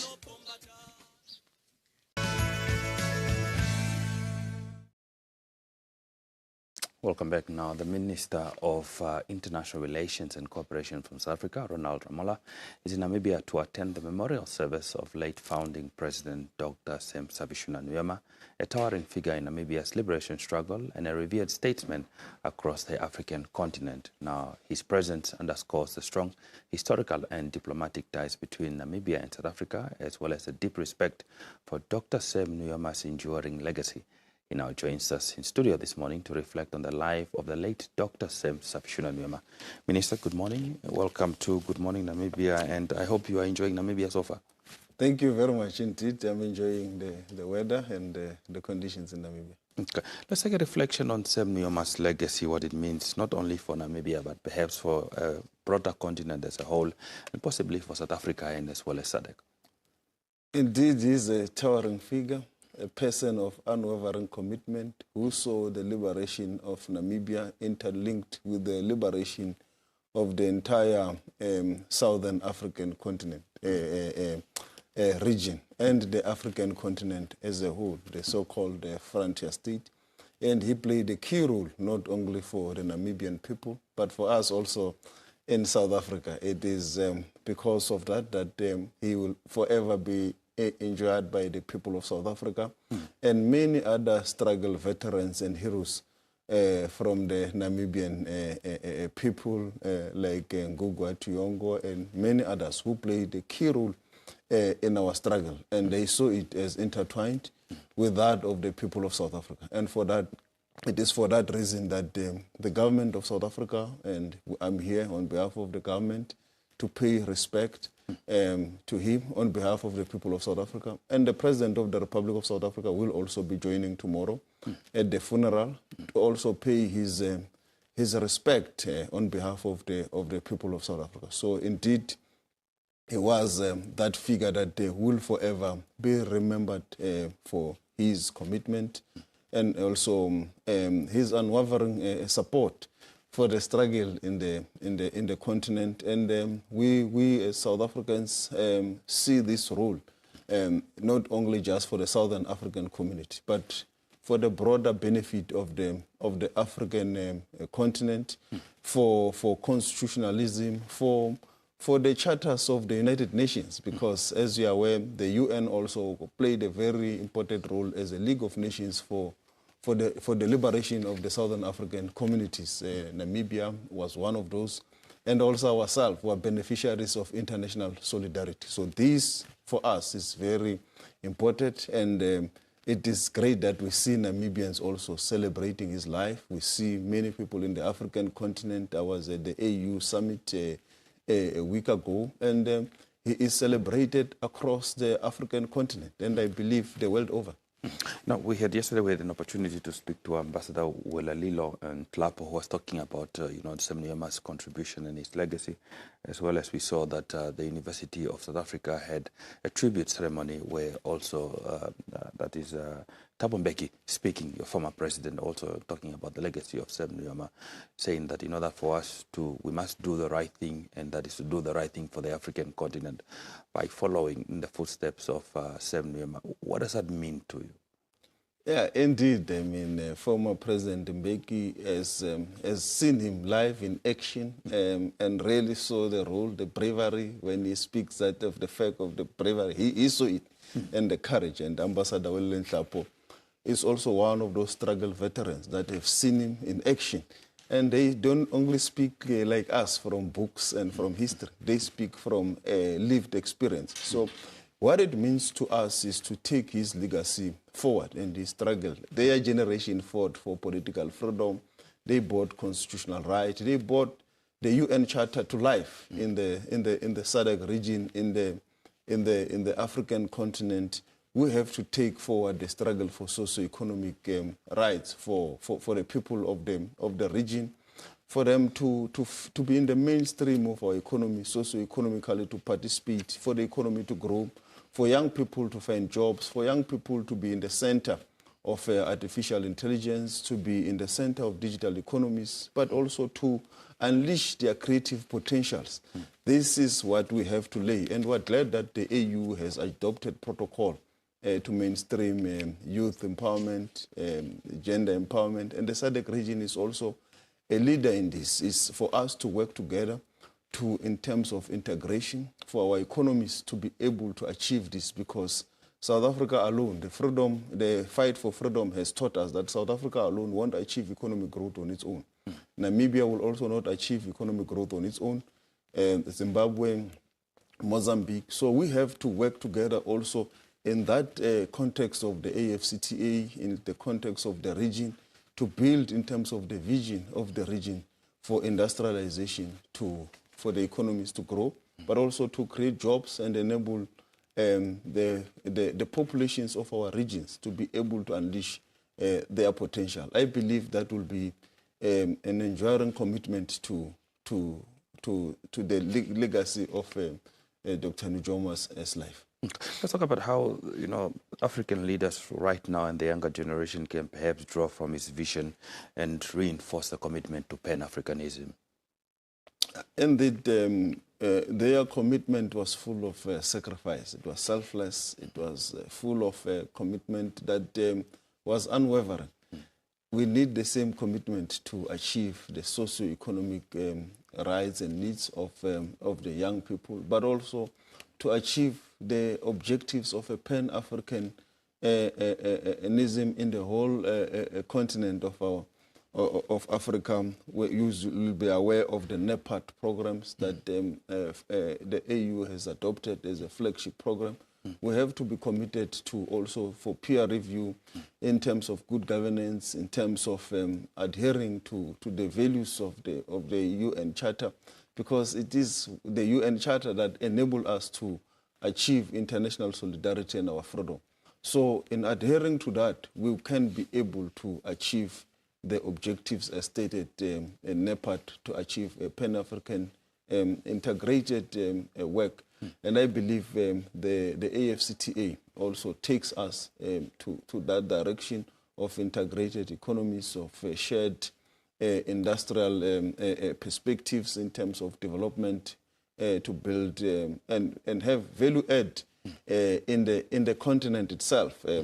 The whole world now is speaking about the critical minerals, and the majority of such critical minerals are found in the African continent.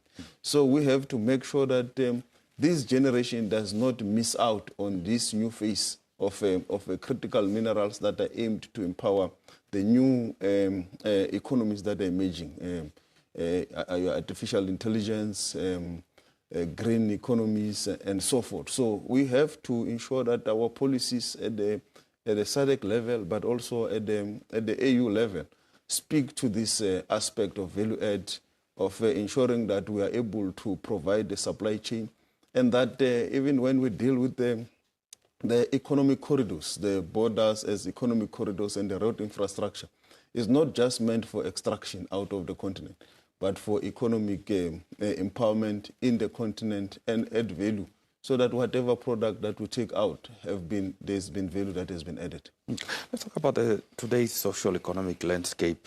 How can Namibians and South Africans continue to honor the legacy of Sam Nujoma?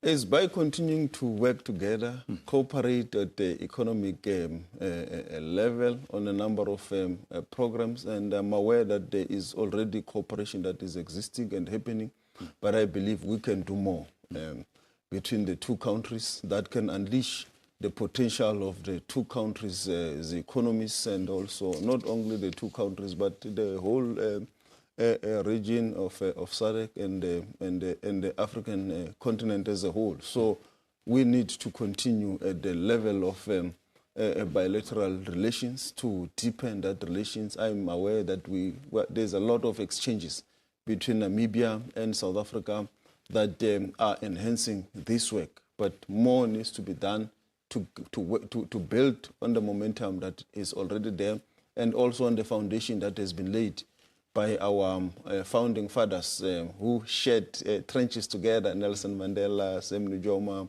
Ngonga Tiongo, and many others. That foundation we should be able to build from and make it economically also viable, because they laid a political foundation. We now have to move on to lay a political, even more cultural exchange across the two nations. I'm glad you mentioned that, and I'm also glad that we are making some sort of progress, especially towards the issue of the Orange Rivers, and I know the bi-commissions will sort that out. But talking about these historical ties that we have between Namibia and South Africa, only not go after independence, but way before independence, ANC and Swapo, how would you describe the state of diplomatic relations between our two nations? Yeah, indeed, it is deep-rooted, as you have said, started in the trenches of the struggles in Angola, in the camps, and many other parts of the continent between the ANC, Umkhonto, and also Swapo and its armed doing. I think the bilateral relations between South Africa and Namibia is very strong. We obviously, there are challenges that we have to deal with and build and resolve, but there's also a lot of positives and strength, and we can work a lot on building that positive and strength, particularly at an economic level and also at the cultural exchange level. There can be more that can be done that can enhance these relations, and we are looking forward to continue to deepen it even beyond the founding father, but also beyond the inauguration in Namibia. As you are aware, you will be inaugurating the new president on the 21st of March. We are looking forward to work with the new administration to build from where we have left the foundation that is it's already there. Okay. Before we let you go, any message of condolences perhaps to the Nujoma family as well as the Namibian nation? Yeah, indeed. Thank you very much for this opportunity. On behalf of the government of South Africa, President Cyril Ramaphosa will attend the funeral tomorrow, and its people, we extend our deep and heartfelt condolences to the people of Namibia for the loss of the founding father of the democracy of Namibia, and we also to his family and to his organization Swapo, we extend the same condolences, and we look forward that we will learn from his legacy. We can only build from it, and from his commitment build a better Namibia, the land of the brave, in terms of going forward and a vision and what he has laid and fought for. Well, Minister Ronald Lamola, thank you very much for making time to speak to us this morning. Thank you very much. Okay. Now, that was Ronald Lamola, Minister of International Relations and Cooperation from South Africa. He's, of course, here in Namibia to attend the memorial service of Dr. Sam Sabishuna Nujoma, founding president and father of the Namibian nation, who died on the 8th of February 2025 and will be laid to rest tomorrow on the 1st of March at Hiroseka, also signifying that the relationship between our two nations continue to grow from strength to strength, and also informing us that President Cyril Ramaphosa will indeed be attending the burial tomorrow. Stay tuned as we continue with more conversations, but now we're crossing back to Parliament Gardens where Deva Kisting is on standby.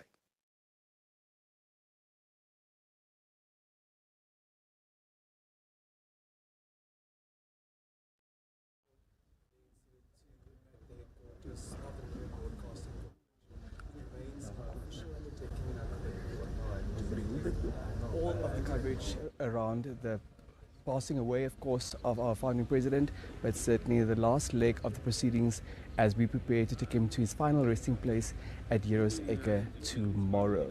Now, his body is still lying in state here at Parliament Gardens, and for those of you who are tuned in, would still like to make your way to Parliament Gardens to pay your last respect, we do understand that you have until 8:30 this morning to do so. So in the vicinity of about 40 minutes that you have in order to comply with that request. Now, we do know that the legacy of Namibia's founding president, Dr. Sam Sabishuna Nujoma, is deeply rooted in the fight for freedom, justice, and human dignity. One of the defining moments of his leadership was when he abolished capital punishment, that is the death penalty, through the supreme law of the land, being the Namibian Constitution, when he became president on the 21st of March 1990. Now, for many long-serving prisoners, including those who might have faced the death penalty under the colonial administration, this reform meant a second chance at life. Today we speak to a former prisoner who spent over 20 years behind bars, a man who under different circumstances might not have lived to see Namibia's progress up to 2025. And now he joins us to tell us his story, Mr. Samuel Eigap. Greetings, sir, and thank you so much for making time for us. Thank you very much for having me this morning. And I just want to thank also the NBC and also for covering each and everything of this. So I also one of those, as you have introduced, Samuel Eigap. So I just came also to lay my last respect and also to come and see also the body at this garden. So therefore I'm very privileged to come and sit here this morning and also share my story also and tell the Namibian nation that it is through the founding father when he brought this country up to liberation and took that oath of office and he abolished some of the laws that were also of the apartheid regime. So I'm very grateful and I'm very happy for that, and I'm also very, very, very muchly, deeply also touched by his passing away. So therefore I just want to thank the Almighty Heavenly Father that upon this that has come upon the Namibian nation, that we have really lost a hero and we have really lost an icon and we have really lost a strong man that also took everything into his own power by removing that wide regime out from these Namibian places and everything. So therefore, I just want to thank the family also in this time. And I just want to say thank you very much. I just came here just to thank him. Thank you, Mr. Eigap. Now tell us your story. Why do you want to express gratitude so badly for the founding president? Why I want to give this gratitude so badly is that if it could have still been that regime and I could have still committed that crime at that time, so then it means that I could have received also that penalty, because the highest sentence of the country was the death penalty, and then the second one was the life imprisonment. So there were some scheduled crimes like murder, like robbery, like rape, and all those cases where you were just supposed to be executed. You were just supposed to be hanged. So, but when our founding father liberated this country, went into exile, and came back by knowing that Namibia will be one day free, on that 1990, on the 21st of March, when he took that office, he abolished some of those harsh laws from the old regime. And then that's why I just want to come and say thank you to him, because he is the one who removed that death penalty. So some of us were also in prison because of murder and robbery cases. But I just want to say thank you to that. How did that decision to do away with capital punishment, to abolish the death penalty, influence the trajectory of your life, and that you are able to have this conversation with us today? You see, no one wants to commit crime, and no one wants to do crime. But it is just because that you have been pressed into some evil issues. So these evil issues are the ones that are pressing you into that. But now coming back to your question is that by this, it is only for you now, when you enter into prison, there were some laws that were removed. Those were laws now that were apartheid laws. How can someone come into your country and also come when you are doing something wrong and fighting against him, now also trying to bring up a law and say, yes, if you are going to be against us, like high treason, you're supposed to be murdered. You're supposed to be hanged. But now that's not going to be fair. Am I inferring correctly that you were in custody for an offense Yes, I was. that could have warranted the death penalty? Exactly. Had it not been abolished? If it had not been abolished, then I could have been also now also be having that death penalty now upon my life. But thanks be to God that he used a mighty giant and a mighty man that was self-sufficient in Nujoma. so that he can remove each and everything that does not suit the Namibians. Now, you are enjoying freedom outside a facility today, but you did spend a significant number of years behind bars. Yeah, I have. Would you like to talk to us about that experience, to the extent to which you are comfortable? Actually, there are certain things also that we need to speak about. It's that the main thing is that there is some evils in our society also. And our founding father, when he liberated this country, he did not tell us to murder one another. He did not tell us to go and rape one another. He did not tell us to go and rob one another. That's why he brought in education. And that's why he brought in religious moral education also, like which is the Bible studies. When I was inside the prison there, in 1992, he also constituted, and he looked deep into that and said, okay, fine, why are these people committing these crimes? Okay, fine. Now they are going to be arrested, they are going to be put in prison. What we are going to do is that let's implement a correctional system that is going to correct all these people, that is going to correct all these people by giving Bible studies inside there, by putting in a chaplain so that they can, all the offenders, to go through thorough Bible study so that they can change their minds. If their minds are not going to be transformed, then it's going to be difficult for them to have that change. And then he also brought in education, like upper adult primary education also into prison. And that's how now some of us partook of those programs. And when we partake of those programs, we started realizing and started seeing, no man, this was not actually the ultimate way of me committing crime, of me running after other people's things. It was, the ultimate way was, I have just missed the reality. But I want to thank him for that he implemented those Bible studies into prison, and when he implemented education into prison and all those things. So, Mr. Eigap, so for Namibians tuning in at the moment who, because of circumstances or other motivations, are on the verge of contemplating to commit an offense, what message do you have for them against the backdrop of the legacy of our founding president? For those contemplating, for those considering committing an offense at this moment, who are listening to us, who are watching us, against the backdrop of the legacy of our founding president, whose body is lying in state at Parliament Gardens, what would you like to tell those fellow Namibians? What I would like to tell my fellow Namibians and all those who are still trying to become gangsters and who are still trying to break down our nation, it won't help anything. You are just going to spend a decade of time behind bars. I went in there as a youth, and look at me today. How old am I today? And I just want to thank God.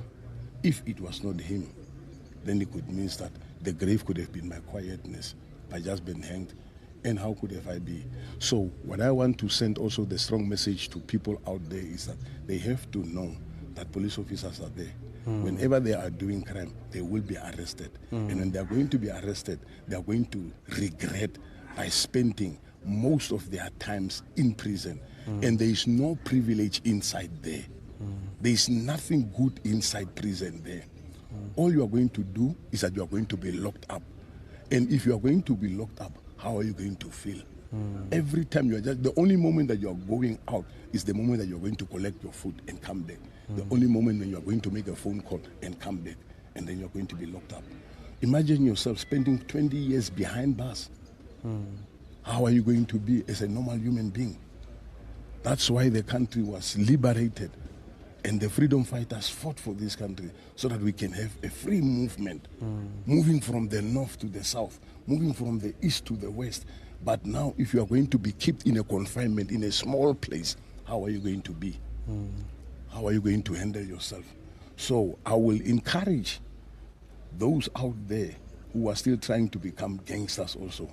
Immediately, there is a program that I want to initiate by saying, stop and think. Thank you. Think before you are going to commit this or Thank do you this. very much. Kay Ayos. Thank you for your time. Thank you for sharing your story. Thank you for your vulnerability. And thank you for being here. Thank you very much. Yeah. That was a former inmate, Mr. Samuel Egap, talking to us about his time behind bars and thanking the founding president as the father of constitutionalism, as the founding president of this country, for having given birth to a supreme law that abolished capital punishment. Else, he says, he may have been executed under a law that came from the previous regime. We are Parliament Gardens, with the body of the founding president and father of the Namibian nation still lying in state. Namibians have until 8:30 this morning before the casket will be closed and prepared to be transported to the Independence Stadium for the official memorial service. We'll continue with more engagements in a moment.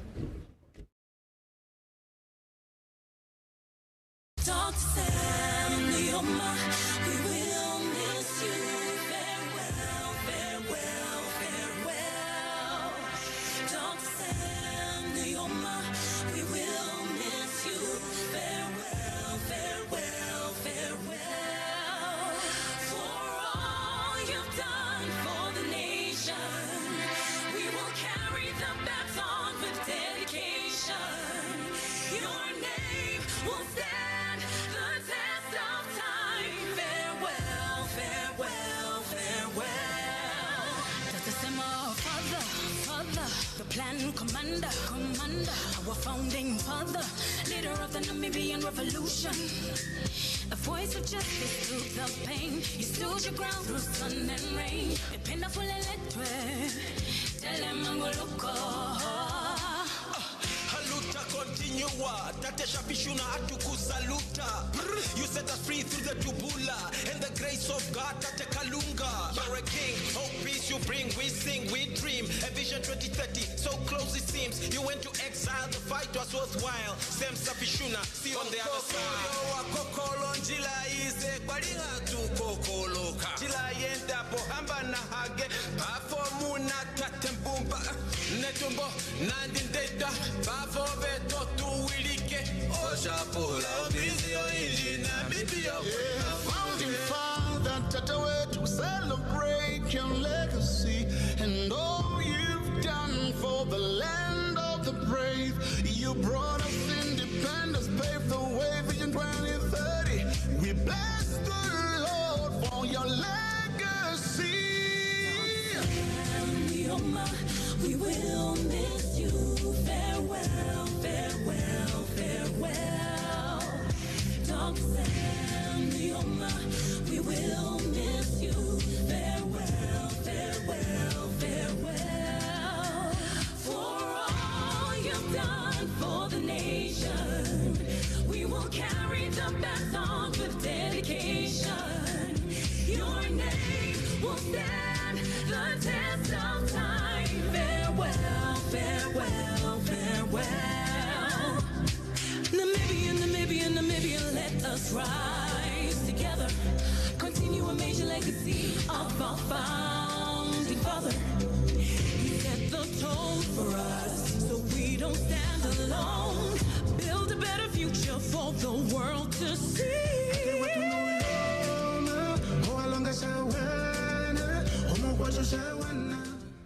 It will be taken to its final resting place at the Euros Acre, that is tomorrow.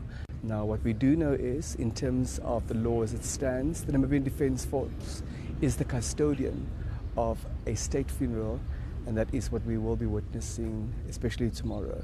To help us understand what has been happening over the course of the last week, in particular, what happened last night, and what will happen for the rest of today and tomorrow, we are now joined by Brigadier General Philemon Shafashike to tell us more.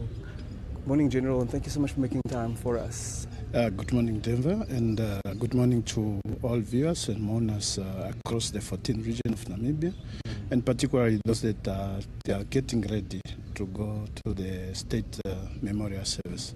I'm pleased to be here and to provide more information regarding to the NDF role in this state funeral. Thank you very so much. Thank you, General. Now, it's been a busy time for Namibia. It's been a busy time, especially for you. Talk to us about the last week very briefly, but specifically focusing on last night and what happened here in Parliament Gardens. Yes, as I indicated yesterday, Denver, during the remarks I made, the Chief of the Defence Force was tasked by His Excellency to take the remains of His Excellency, our founding father, to the 7 regions that were selected and combined with other regions.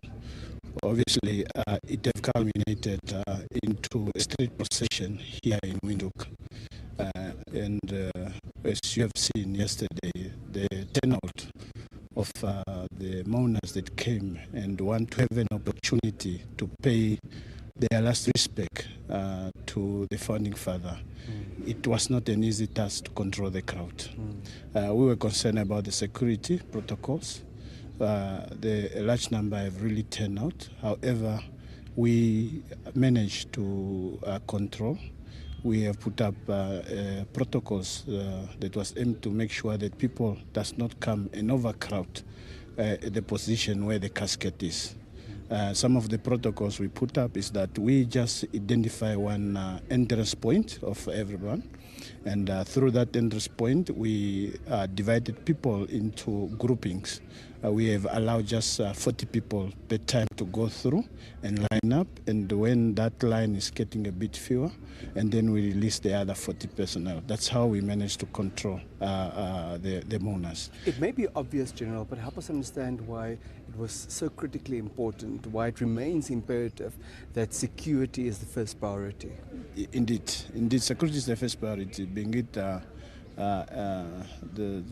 giving the whole area a full protection, because we have deployed some forces that are on static, just to meet the mourners to see also here this area is well protected by the soldiers, and as well as throughout when they were going to view the remains of our founding father.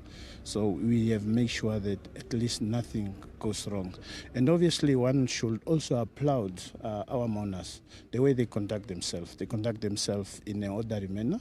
They follow the instruction. We know that holding them there at the entrance for a long time, it might have frustrated some of them.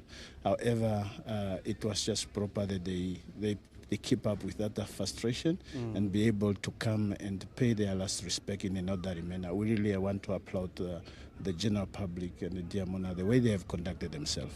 And they sang religious songs, they sang liberation songs, and that certainly was allowed. Yes. That is not something that you as the NDF, as the custodian, disallowed. No. For us, our task and our mandate is to make sure that we give utmost protection to the remains of our founding father. Whatever the public are doing, singing their liberation struggle song, praising, and whatever song they are doing, that one did not really concern us, because that's how they felt. That's how they feel that they should express themselves in paying their last respect to our founding father. And there were no incidents recorded that concerned you? Not at all. There were no incidents that recorded that concerned us, because our concern was mostly the security in the periphery of where we are in the Parliament Garden, the security here. But we have not got any incident that really concern us that could maybe require us to act. So one will once again say that they conduct themselves in an orderly manner. Very well. Yeah. Do you know, now it is almost 8:15 on this Friday, the 28th day of February 2025. We do know that the official memorial service at Independence Stadium is scheduled to start at 11 o'clock. So between 8:15 and 11 o'clock, what is expected to happen? Yeah. What we are expecting to happen is that we are expecting the bearers and the pallbearers to arrive, and exactly at 8:30 before 9, we might be preparing to close the casket, so that we prepare it to load it on the gun carriage, and then from there on we are preparing the procession so that we make it on time to the Independence Stadium for the State Memorial Service. So we are expecting to depart from here exactly at 9:45. 9:45 from Parliament Gardens. Yeah, for 10 o'clock. Yes, 9:45 for 10 o'clock. And we are expected to be at Independent Stadium for the State Memorial Service at 10 to 11. so that the 10 minutes allow us to enter into the Independence Stadium. Before the service starts at 11. Before the service starts at the Independence Stadium. So we will still maintain the same formation that we had maintained during the procession yesterday, where we will have the city police as well as NAMPOL doing the clearance of the road to make sure that the processions move smoothly without any hindrance, because we are moving as per the timing that we have put up, and we must make sure that that road is clear, and hence some of the roads will be closed off. And I appeal for the public at least to observe those protocols that have been put up by our police, so that some of the routes have been blocked. And then as we move, our speed today will be a bit increased due to the fact that we have to meet time, but not to disadvantage the public. I think we will move at 40 kilometers per hour. Yesterday we were moving at 30 kilometers per hour. In a nutshell, we will then have as I indicated, the formation as it was yesterday, with the aerial protection, and we have the forward protection and the rear protection, and the whole formation will still be the same as yesterday. Will there be a short ceremony also before the procession starts from Parliament Gardens?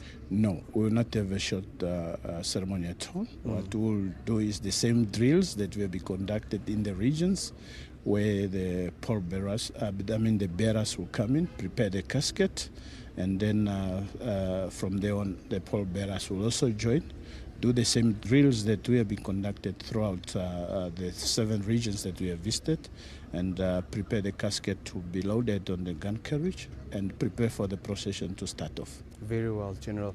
And we do know that upon completion of the memorial service, the body will still lie in Independence Stadium until tomorrow morning, which means those Namibians who may not have had an opportunity at Parliament Gardens will then be granted that opportunity. Yes, of course. They will still be granted that opportunity. All those mourners and Namibians that have not yet got that chance to make it to the Parliament Garden, I encourage that after the official program of the State Memorial Service, they should try by all means to make it to Independence Stadium, where they will have a chance to view the remains of our founding father. Any final message from your side at this juncture, General? Yes, I'm once again at Denver just to thank you first for always giving us this opportunity to come and provide the necessary information to the public, which is very important, so that they know what's happening, especially the role of the Namibia Defence Force. And I'm just appealing once again to the public to conduct themselves the way they have been conducting themselves throughout the 7 regions, and what they have also conducted themselves yesterday, in an orderly manner when they are going to view the remains of our founding father, to make sure that they don't spend a long time, at least 20 seconds in paying their respect, so that we give everybody a chance to have that opportunity to pay their respect. And also they should abide by the instruction given by the law enforcement agencies, especially by the Namibian police, because the Namibian police are responsible for law and order. And we request the public that if they are told they should go this direction, that's what they should do. Because with that, it will allow us to have a proper state memorial service, and also a befitting burial for our founding father at Hiroseka tomorrow. I thank you very much for having me. Thank you, Nene General. Thank you for your time. Thank you for the great work that you and the team at NDF have been doing. Thank you very much. There you have it, Brigadier General Philemon Shavashike talking to us about the protocols around the past week, in particular protocols around last night, expressing gratitude, expressing appreciation to the Namibian public for the manner in which we have been conducting ourselves, also informing us what is expected to happen here at Parliament Gardens shortly as we prepare the casket for the procession to be underway, because the official memorial service is scheduled to start at 11 o'clock this morning at the Independence Stadium. Thank you for staying with us.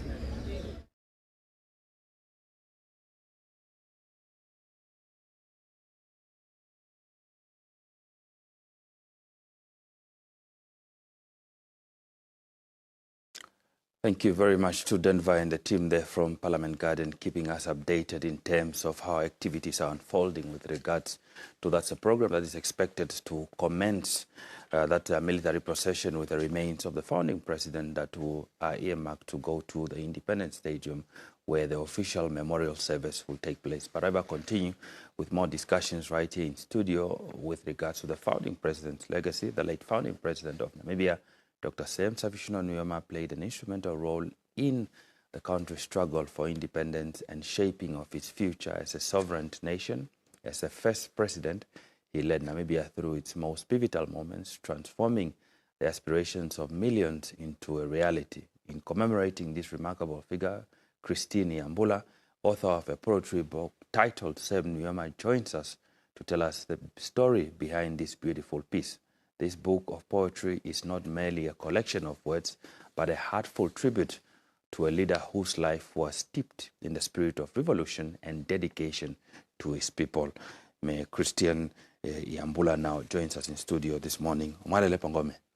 Mwalele potunawa. Nawa. Mwara patate. Aya tuwale ponawa meme. Nambiri. Aya nombiri. Ewa. Meme mutu atutame kingo atutino kucha. Oshike na mutu oshike sha tukuruka ohokwoye opo ushange okambu akanga. Ohokwoye okambu hano. Oyazi mesiro henda ndelipewa nditote okateo. Poskora haithano okuidhia tairukirwa President Nujoma. Okay, so tasho watu ninge tokolo na isho skola tairukura omkokoli na beto shanga no kambingo okambu akakombi. Ndapewa oshinakuwanisa. Okay. Konkuruntu skora no school board. Mutu ototimbulu kwa oshikando shoe shotango okuva nenge okutea okukala mwenyo nelolo liatate kuru omkokoli opunango mutu oshitofiwa omungo mutu wapopsa nai lowe mona mutu shikukwafele neshi watameka kushango kambwa shwapo nakuwanifu ashiko komkuru nuskora. Ngai mweno ndathika ndemuva nare kutate kuru Peter Onesimus ali hakaramo vendukamo. Kutyo numentu gumwe shata ya kironga aruhe okweya nonkundana ompe apulakena anuwa kombanda irongo hono ndeke siko kwetelero nkundana ompe. Ngai tandikalishe handipulakeno radio yokwangora poha haidhana poha mano komatango. Ndono inima unene apenda parekenje omo kunyoroka teoha. Okay. Isine kutoto teo akanga mutu wete no kuchange teo akamto kedango shina kuwa ni farara kukarapu ini mainga shingeno shita toshange nga kucha wala omkokoli adimbulukiwe mefikulonena no kuyako mesho otashi kwafelena na shikeshinga toshango kambwaka. Otashi kwafele shashi membo omohamu pungulwa unongo. Unongo weraka joshiwambo nenge weraka omaraka kehe ohaupungulwa momambo. Na antu takalesha nee otakamona unongo mbo wapungulwa membonjo. Eshi washango kambwaka wabusana na kuchalela mtu wapo shina kuwanifu komkuru nuskoro shango kambwaka nga ndeshi wachanga no kambwaka mutu wakale shali mo mambo amwe nanengeno mutu mambo elipo nanengeno mekwetiwe nanengeno okanwa bakwalia akala naye nanengeno mambo omoplana mkwaita fighting ile ilo aka popsana anu vamwe mutu ava nanengeno amwe inava ilo o familia ilo apopsana kwaita ava mutu alina vomita tashishi washango kambwaka tashi unongo watula mukambo wa Japan owangapeni. Unongo umwe okupanje mwene arombwela ndikale shememboje we others waved. Unongo umwe onde umona mamweina. Unongo umwe onde ukuthake emberewa. Ngashi momberewa moshakati. Ondaza monu unongo mbono ndarongitha mokambo mu.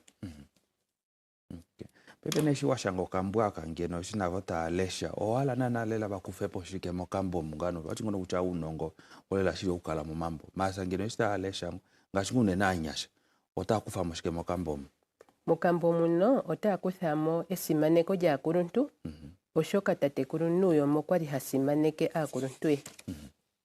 Otakuthamo natango upenda fulewe oshoka nawo owahokololwa mo kambomu yo otaakuthamo elongelo kumwe shaashi tatekulu Nujoma otuulika alongela kumwe naakwiitaye sho akala teya komanda ngaashi ngaa elongelo kumwe olyo oshitsa moshigwana shetu nenge ondunda tayi tumbwa ondunda oyandja mshinda amuhe tamuya mutumbe ndi itamu vulu kutya amuhe oyene ondunda ka ondunda ya gumwala mwene wegumbo ndyo nomwile okukwatha namba ne akwathela kombanda namba twali meni otwakwatha ashike ndengo aja ape oshinakugwanithwa tatekulu Nujoma okuza kegulu peife ngenge situno kambwaka ototine mutu wote ngono changeno taka kakwafela ngo ngashanyasha avo peife shava tuva apo mutila tumono mitonana kukala pamwe naye katwalimita kakoitwa dalwa yengo twadora ngo me 1980 omonga milongo 3 nasha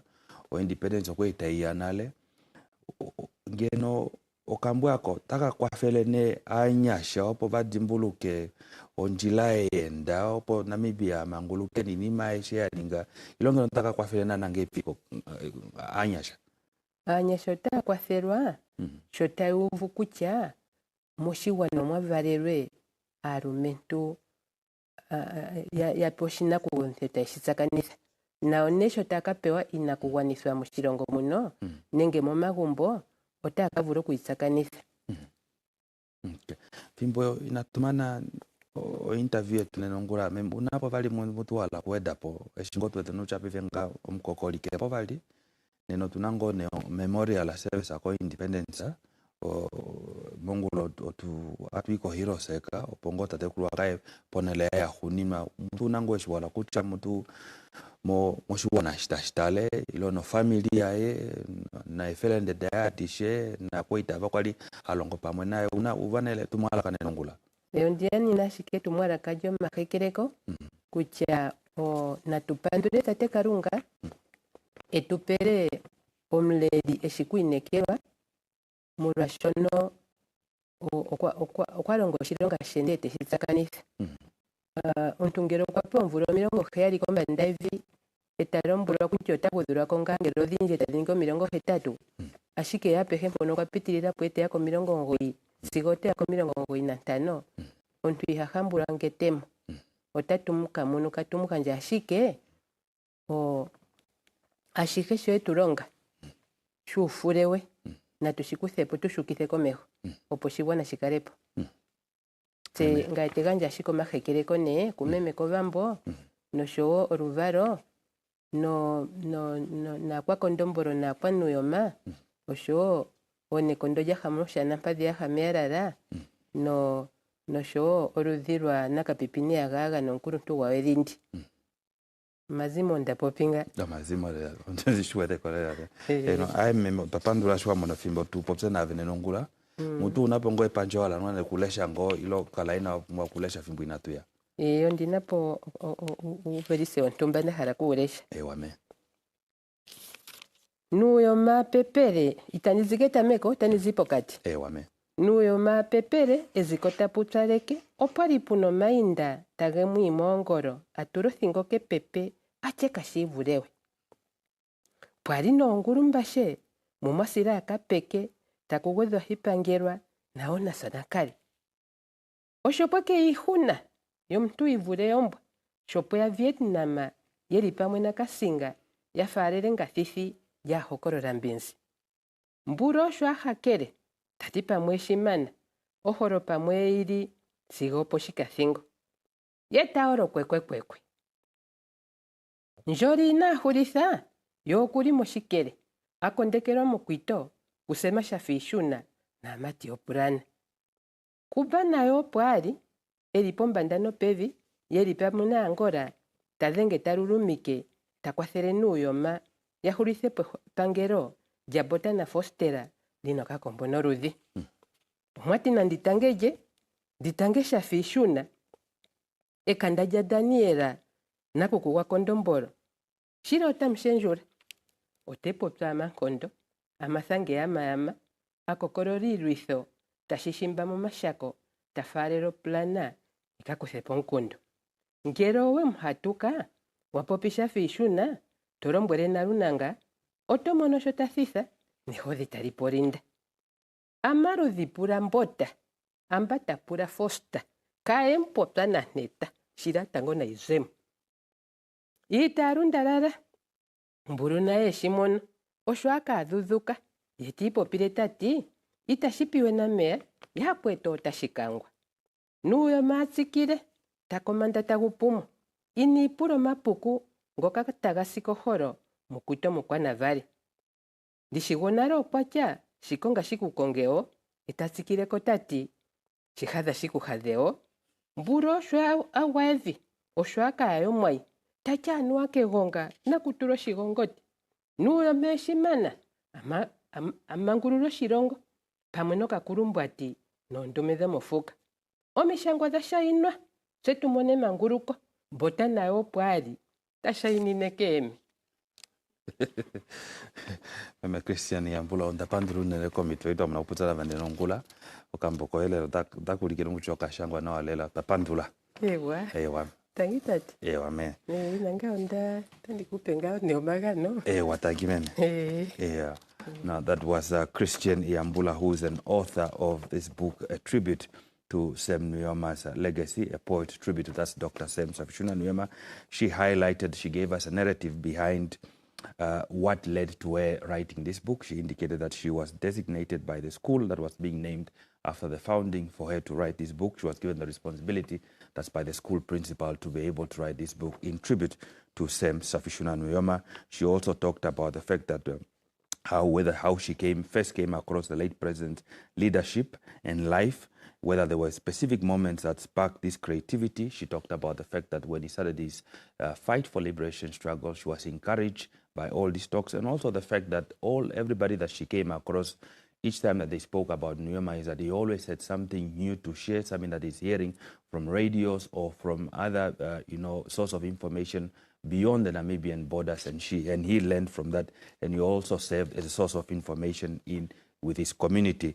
With regards to the role of what art and poetry plays in preserving and celebrating the nation's history, she said, all knowledge is found in books, and it is our responsibility to ensure that we write so that we ensure that future generations can be able to have access to this knowledge by reading. And the best way to do so, to preserve this knowledge, is to write it. With regards to the creative process of writing, when it comes to writing this poem, she said that she engaged historical records. She also had interviews with relatives, friends, people who knew him, family members, and also got some information in Oshakati where she was able to write this tribute. Now, she talked about, with regards to the theme or messages that she hopes that readers can be able to take away from this, is that it's an issue of respect. Nujoma had respect for elders, and specifically, he had also respect for his parents, and she urged that those of us who are going to read this book, we must be able to ensure that we continue to respect our elders. He talked about the spirit of resilience, talked about the spirit of unity and purpose, and that we should all resemble these characters of Sam Nujoma. And she also hoped that the young generation, the future generation of Namibia, can learn from all these sacrifices that Nujoma has made, can learn from the fact that, he ensured that he gave everything for his motherland to become free, and ensured that also the fact that he fought for this country, and ensured that when we are united, the example that she gave was specifically with regards to the plain fighters, that he had an unbroken bond with them. He continued to encourage them, he continued to motivate them, and that is what formed the good relationship between him and his fighters. And the example that he gave is that, for instance, back then, when a neighbor is building a house, perhaps a building within their house, when they ask for neighbors to come and help them to ensure that they set up the roof of this house, it doesn't mean that the fact that the neighbors have assisted their neighbor in putting up this roof, that this house belongs to them. No, it simply means that we all have our role to play. One person leads, it's there. That house still belongs to that specific person, but neighbors come and help to ensure that task is completed. And hence, the example she was giving, that is how Nujoma was with those plain fighters. In the end, she extended her deepest felt condolences to the Nujoma family, specifically Madam Ovamboland Nujoma, the founding First Lady of the Republic of Namibia. That's the Nujoma family, as well as the Kondobolo family, and the entire extended family, for this loss of life. And she said, we should not entirely just be crying, but we should also celebrate the fact that we are lucky when we are given up to 70 years, but sometimes we are even more lucky when we go up as early as 80. But in this time around, we should be celebrating because Nujoma had an opportunity. Dr. Nujoma had an opportunity to go until 95. So indeed, we should be celebrating that he was given this opportunity to stay with us. In the end, she recited a poem where she talked about the victory that Sam Nujoma led, that is by defeating imperialism, defeating the apartheid regime, and that even when Botha was signing the agreement of independence, he didn't do it freely and willingly. He definitively indicated that the battles of Cuito Canavaro, for instance, forced him to sign, and that it led to Namibia's independence. So in a nutshell, that is what we got from Madam Christine Iambula, an author of a poet dedicated or in tribute to Dr. Sam Shafishuna Nuyoma's legacy. We continue with more conversations after this break.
Rico.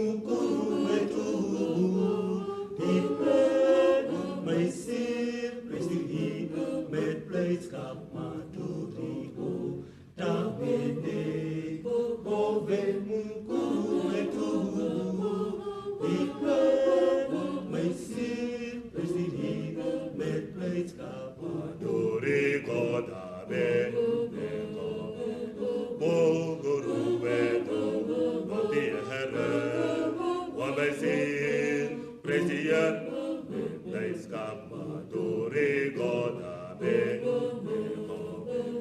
mukuru wetu dihere wamesin president place Maturigo tamene ove mukuru wetu Matihira maisil prestihira metlenska Maturigo tamene ove mukuru wetu Matihira maisil prestihira metlenska Maturigo tamene ove mukuru wetu Matihira maisil prestihira metlenska Maturigo tamene ove mukuru wetu Matihira maisil prestihira metlenska Maturigo tamene ove mukuru wetu Matihira maisil prestihira metlenska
shiwatea elengelo ukoloni tangi eshi wetu wilikake manguluko tangi eshi watea elengelo ukoloni tangi eshi wetu wilikake manguluko tangi eshi watea elengelo ukoloni tangi eshi wetu wilikake manguluko tangi eshi watea elengelo ukoloni tangi eshi wetu wilikake manguluko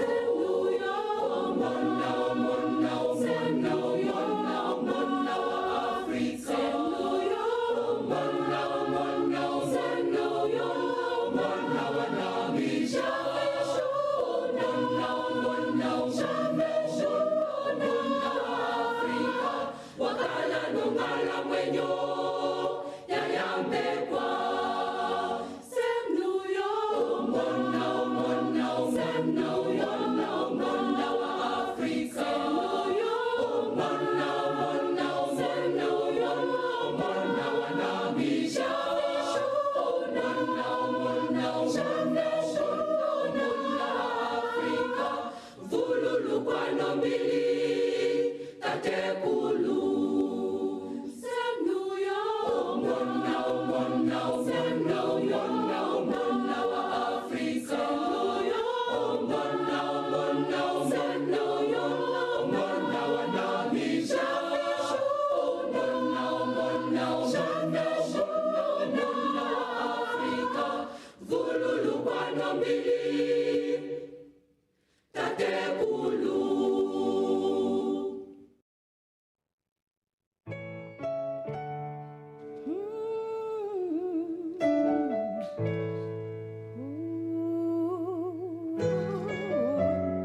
We're seeing there those visuals in the background as mourners continue to go and view the body. We know that the remains of Dr. Sem Shavishuna Nujoma will still lay in state for some few minutes before the procession starts making its way, that is en route to the Independence Stadium for the official memorial of Dr. Sem Shavishuna Nujoma. Yes, and just to remind you about that ceremonial route procession, it begins at 10 o'clock, where the procession will leave Parliament Gardens and it will travel along the Robert Mugabe Avenue, heading towards Sem Nujoma Drive. It will then continue on Sem Nujoma Drive, passing key landmarks along the way before turning onto Hosea Kutako Drive. From Hosea Kutako Drive, the procession will proceed to Sean McBride Street, continuing smoothly into Vika Street. The journey will then take the procession onto Softball Street before making its way onto Rugby Street, which is the final stretch leading towards Independence Stadium. Now, upon arrival at Independence Stadium, the memorial service will commence, after which the body will lie in state at the stadium for public viewing this evening. That is ahead of the burial service that is scheduled to take place tomorrow at Heroes Eka. Now, we can share with you that the general public is expected to arrive in terms of the program that was shared by the Ministry of MICT. The general public is expected to start arriving at the Independence Stadium this morning as early as from 7:30. So we're presuming that there should be some people that have already started arriving. That is for the memorial service. We anticipate the program will be managed, that is by Franz Kapofi, Minister of Defense and Veteran Affairs, as well as Dr. Ita Kanji Murangi, Minister of Higher Education, Technology and Innovation.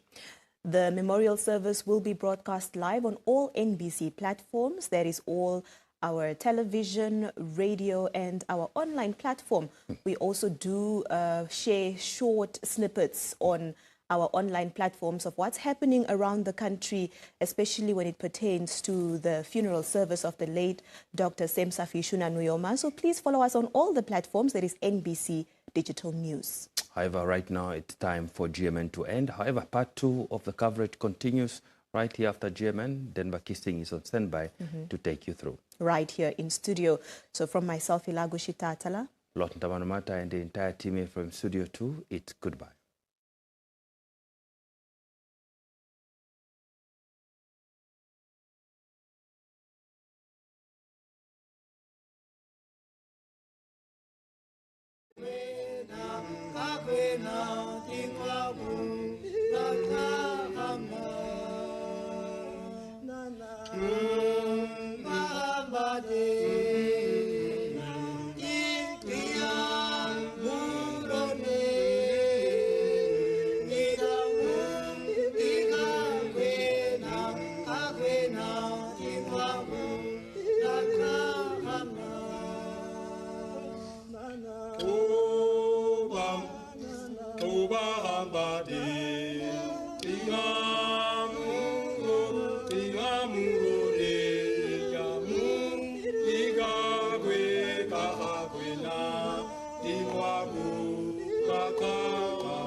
chosen. You're everything this nation needed. You're everything we needed. You were here. You were chosen. You're everything this nation needed. You're everything we needed. Yeah. Namibia, Group 3. Namibia, Group 3.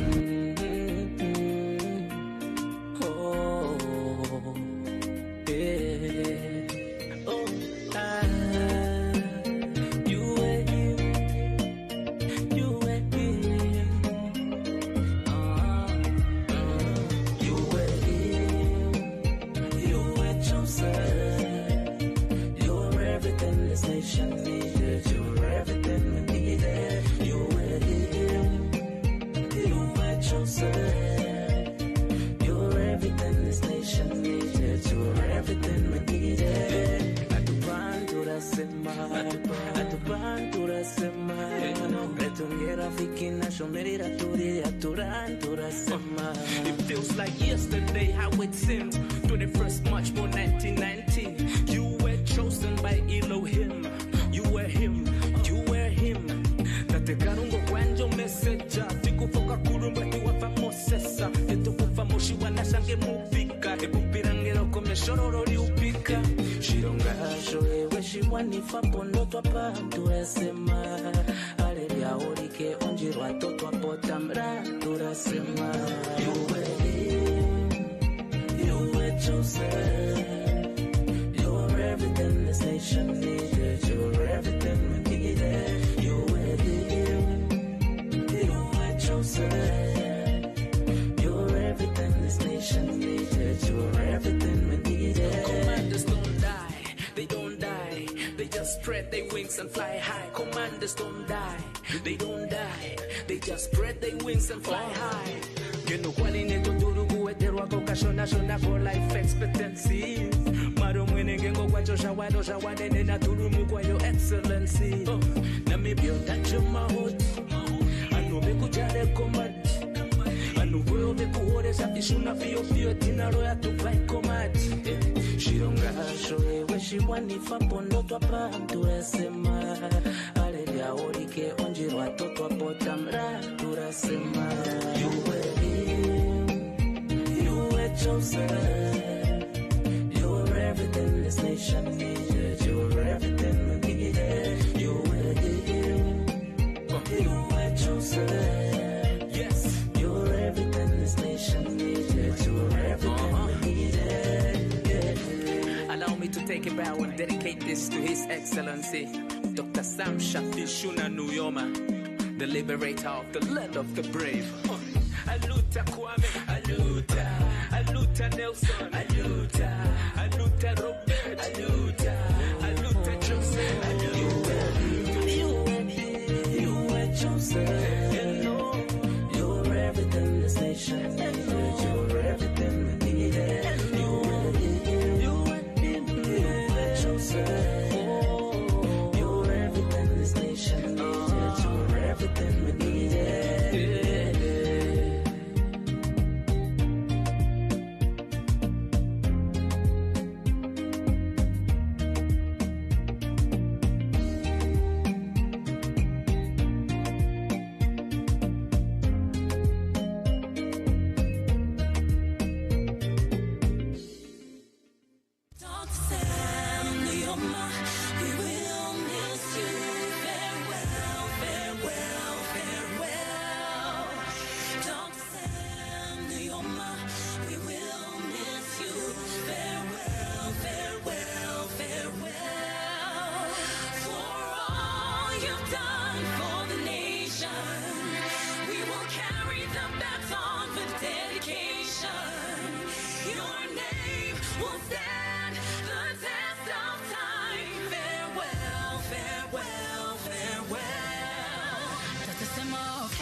Commander, our founding father, leader of the Namibian revolution.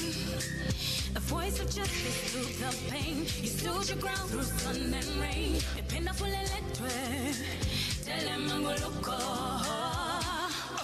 Haluta konti Continua, Tate Shapishuna Atukusaluta.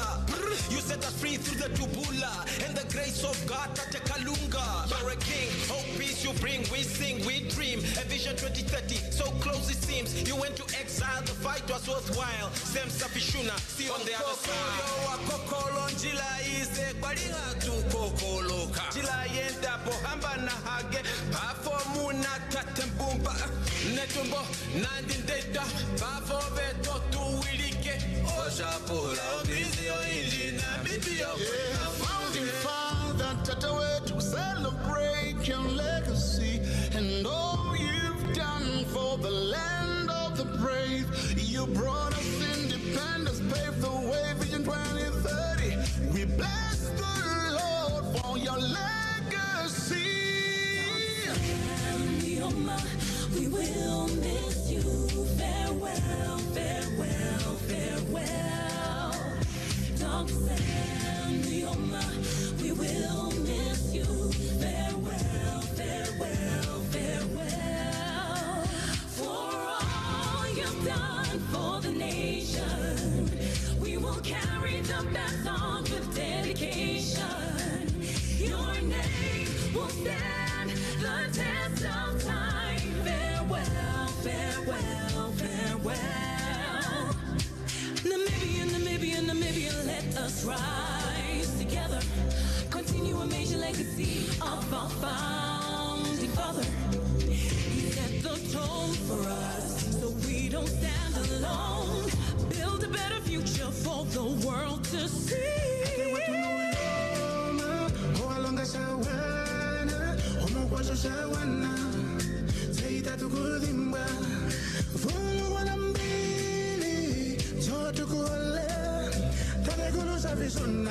Yeah. Yeah, because of you I was born free. No chains on my wrist that could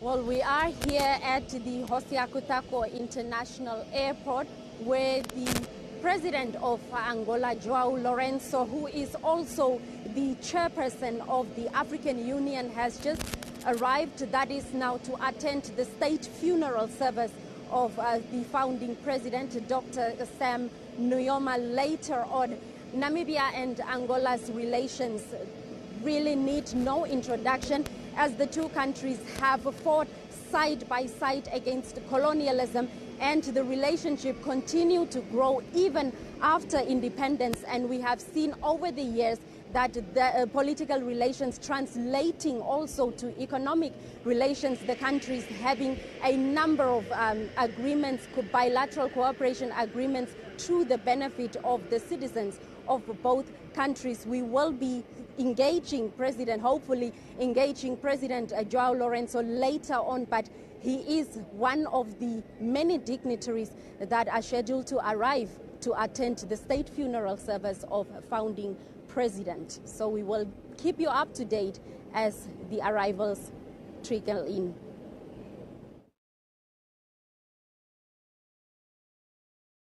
The baton for your people to run. You took the lead. You are willing to bleed for a whole generation to be set We free. appreciate your toil, but now we stand on liberated soil. Thank you for your sacrifice, the strength you gave to stand and fight. We tell the world your story, to God be all the glory. Kapembe kiti angangela walonga wamana komanda hiti opulana alumeno yali yavalwa Nuyomo wa Namibia kalunge tupelependa Nujoma komanda ependa Katei satu popise machafishu na chanu Nujoma komanda woplana ya matioka kulumbwati. Hey, Dr. Sam Nujoma, we will miss you. Farewell, farewell, farewell. Dr. Sam Nujoma, we will miss you. Farewell, farewell, farewell. For all you've done for the nation, we will carry the baton with dedication. Your name will stand the test of time. Farewell,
Well, the President of Angola, who is also the chairperson of the African Union as from February 2025, Joao Lourenço, just arrived, and due to the time constraints, he is heading straight to the memorial service and will be attending the burial service as well. As I said earlier, the relations of the two countries continue to be sound. These relations were forged during the struggle against colonialism from both countries.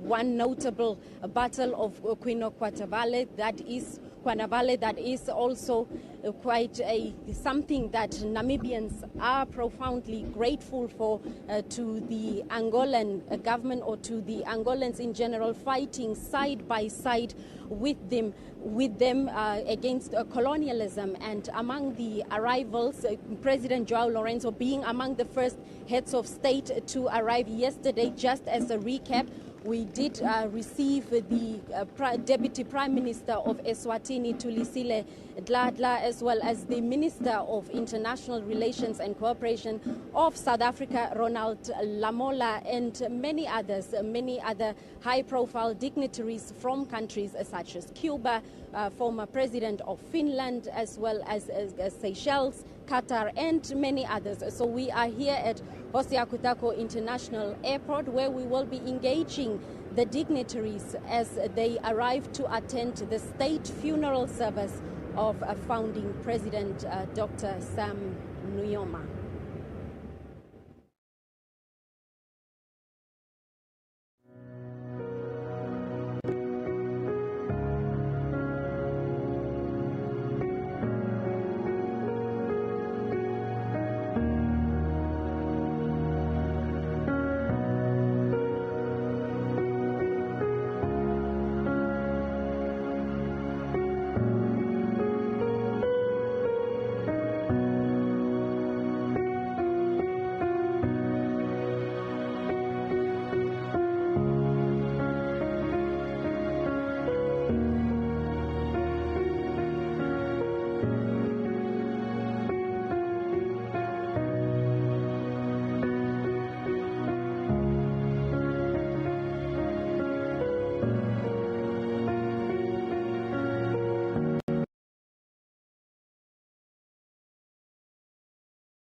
Greetings to you and yours, Namibia. My name is Denver Kisting. It remains such an honor. It's such an incredible privilege to serve you now more than ever as we continue to pay homage to the life and legacy of Namibia's founding president and father of the Namibian nation, Dr. Sam Shafishuna Nujoma, who passed away in Windhoek late on Saturday, the 8th day of February 2025. He will be laid to rest tomorrow, the 1st of March 2025, at the Airspace on the outskirts of the Namibian capital. The official memorial service is scheduled to take place later today. During the course of the morning, it will start at the Independence Stadium in Rugby Street, after which the body of Dr. Nujoma will again lie in state at the Independence Stadium until tomorrow morning, after which he will be taken to his final resting place at the Heroes Acre. Now, at the moment, the Namibian Defence Force, the custodian of a state funeral, they are preparing to close the casket in Parliament Gardens, where the body has been lying in state since last night, and thousands of Namibians spend hours in queues to get the opportunity to say goodbye. The Namibian Defence Force, its Brigadier General Philemon Shafashike this morning, thanked Namibians for the manner in which we have been conducting ourselves, particularly last night, but also over the course of the last week, especially when the body was airlifted to the length and breadth of this republic. He said the Namibian Defence Force is grateful that no single incident has been registered that gave rise to any form of concern. Their mandate was to maintain the security of the remains, but also the safety of Namibians as well as the dignitaries. Speaking of whom, we will witness a number of dignitaries arrive in the country today for the official memorial service scheduled to take place at Independence Stadium. We just saw our colleague Blanche Correses at the Siakutako International Airport witnessing the touchdown of Angola's president to pay his last respect to the last man standing, as it was referred to Dr. Nujoma during the course of the last 3 weeks, from especially Sunday 9 February until today. And many have paid tribute, many have paid homage, many have thanked him for the significant role he has played. Even those who were born after the country became independent, who shared with us in engagements that they are grateful to be able to live their lives in the manner that they deem fit, thanks to the sacrifice of Dr. Sam Shafishuna Nujoma. Of course, also thanking the widow, Madame Kovambo Nujoma, and her children for the price that they paid by sharing Dr. Nujoma with the Namibian people. Now, once the procession gets underway in Robert Mugabe and will gradually make its way to Rugby Street, where the Independence Stadium is situated, we have colleagues stationed along the route. Samandikwa is in fact in Robert Mugabe, and they will bring us an update on what is unfolding, what is transpiring in real time. We also committed as the NBC to bring you those proceedings as they unfold on television, on all of our 11 radio stations, as well as our social media platforms. Now, Julina Fuka is stationed along Sean McBride in Olympia, closer towards the stadium. We do know that although today is not an official public holiday, many entities have allowed their employees the opportunity to, if it's possible, attend the memorial service or at least be present along the route to say their goodbye. There are some of us who render critical and essential services, and we will continue to do so to the best of our ability as we continue to honor the legacy of Dr. Nujoma, the foundation that he paved and that he established to ensure that we continue to create and craft the Namibia that we all yearn for. It must be stated, it must be borne in mind, it must be remembered that Namibia's third president, Dr. Hage Geingob, passed away on Sunday, 4 February 2024, whilst still in the office as the president. We also know that President Geingob and President Nujoma had a very close relationship. Dr. Geingob served as the first prime minister when this country became independent close to 35 years ago on the 21st of March, 1990. Now, the body having lied in state at Parliament Gardens was not without significance. The supreme law of the land, being the Namibian Constitution, was born under the guidance of Dr. Nujoma, of course, Dr. Geingob being the chairperson of the Constituent Assembly, and they gave rise, they gave birth, they crafted the supreme law within the span of some 80 days. And it gave rise to 3 organs of government, namely the executive, which comprises the president and the cabinet, the judiciary, which comprises our courts, and then very importantly, the legislature, which comprises a bicameral system. It consists of the National Assembly on the one hand and the National Council on the other hand. And Parliament Gardens represents the heartbeat, the pulse of that leg, that arm of government. And during the tenure, during the presidency of Dr. Nujoma, between the 21st of March 1990 and the 21st of March 2005, many bills were passed and enacted to become legislation and statutes that guide our conduct, that guide the implementation of our growth and development.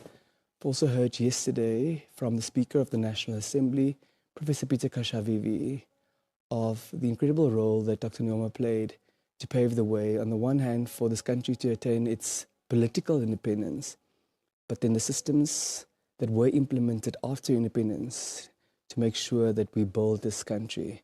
Dr. Nujoma was also credited by renowned economist Mr. Salamo Hay for his contribution to economic growth and development, notwithstanding the system of oppression that we inherited at the country's independence that excluded the majority of the Namibian population from participating in the economy. Dr. Nujoma, of course, is hailed for Vision 2030, which is deemed to be the blueprint outlining what it is that needs to happen to accomplish an industrialized nation come 2030. And significant strides have been made, but in order to continue honoring his legacy and continue the work that he has started and those who followed him, we have a responsibility to continue the work. We have a responsibility to not relent. We have a responsibility to not give up. We can see on our screens at the moment that the gun carriage is ready. The casket is still open. It is expected to be closed soon. Some Namibians still making their way to Parliament Gardens, where the body has been lying in state since yesterday. It arrived at the Osiakutako International Airport yesterday morning from the capital of the Kharas region, where both that region and its neighboring region, Hardap, hosted the 7th Regional Memorial Service. And the casket was then handed back to the Commander-in-Chief, that is the President of the Republic of Namibia, Dr. Nangolo Mbumba. The Namibian Defence Force is at the helm of these proceedings. They are the custodian of a state funeral, and through a proclamation published in the Government Gazette, Dr. Nangolo Mbumba declared the late founding president a national hero and accorded him, also through proclamation, a state funeral, the domain of the Namibian Defence Force. It has been executed thus far in accordance with established protocols and legislation. The pursuit remains to give Dr. Nujoma a befitting, a dignified send-off. At least 4 sitting heads of state, a number of former presidents, some prime ministers, representatives of governments from the African continent and further afield are expected to be in attendance in Rugby Street at the Independence Stadium, where the official memorial service will take place today. Those Namibians who may not have had the opportunity yet to say goodbye, who still wish to view the body of the man who sacrificed the bulk of his youth to see to it that this country becomes free, you will have the opportunity to do so once the official memorial service is concluded at the Independence Stadium late today. The body will again lie in state until tomorrow morning. We do now know that we should not be taking pictures close to the casket, certainly not of the body of the late founding president, and we need to try our best to pay our last respect in a dignified fashion, but also not hold up the proceedings, to make sure that as many people as possible get the opportunity. Now, Brigadier General Shafashike also encouraged Namibians to remember that the Namibian police, as per the Constitution and also as per the Police Act, have the responsibility of maintaining law and order in this country. And in Windhoek, of course, they're assisted with guidance, assistance, support from the municipal police, being the Windhoek City Police Services. So whatever instruction emanates from the chambers of the Namibian Police and or the Windhoek City Police Services is an instruction that must be complied with. Thus far, we have been conducting ourselves in a dignified manner. We have been doing very well as a people, giving practical manifestation to the unity that Dr. Nujoma lived for and stood by, to give him a dignified send-off.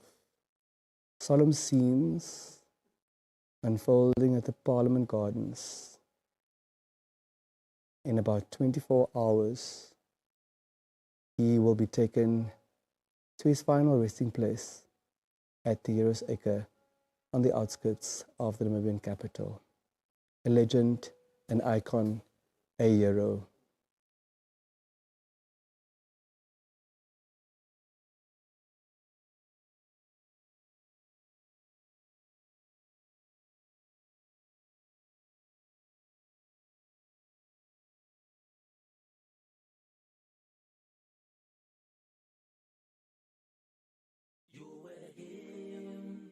You were chosen.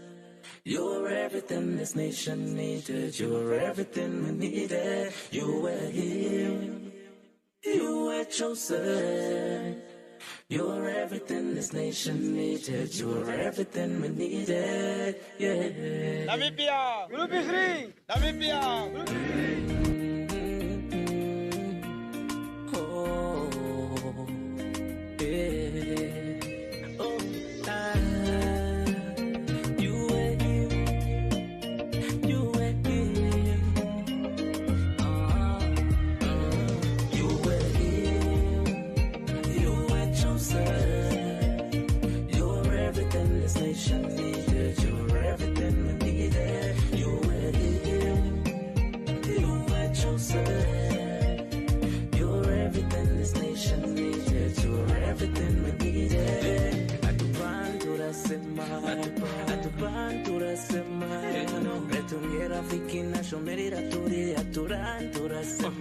It feels like yesterday how it seemed.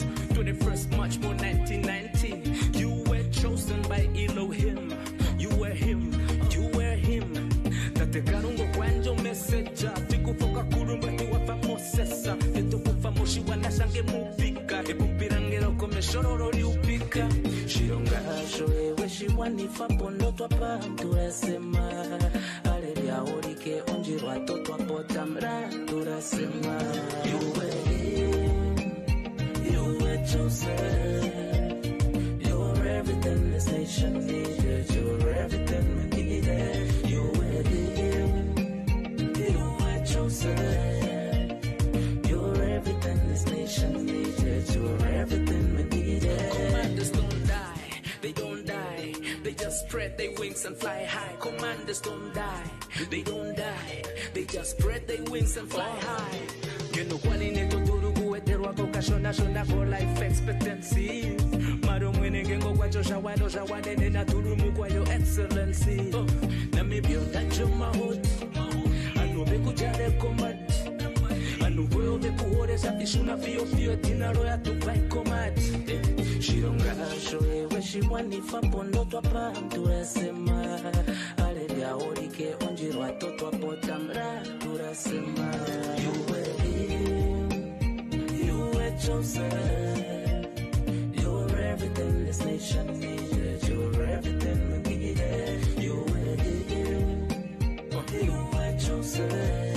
Yes. You were everything this nation needed. You were everything we needed. Yeah. Allow me to take a bow and dedicate this to His Excellency, Dr. Sam Shafishuna Nujoma, the liberator of the land of the brave. Aluta Kwame, Aluta Nelson, Aluta Robert, Aluta Joseph, You were chosen. You were everything this nation needed. You were everything we needed. You were chosen. You were everything this nation needed. You were everything we needed.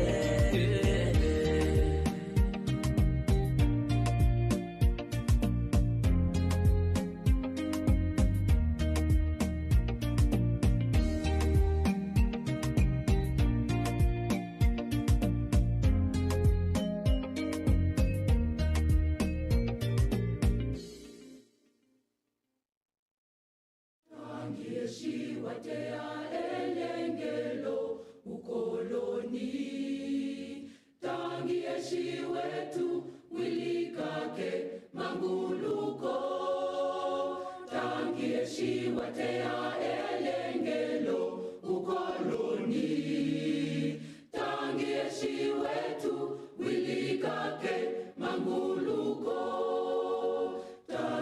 shiwatea elengelo ukoloni tangie shiwetu wilikake manguluko tangie shiwatea elengelo ukoloni tangie shiwetu wilikake manguluko. We understand that the casket will be closed shortly. Some family members have made their way to Parliament Gardens.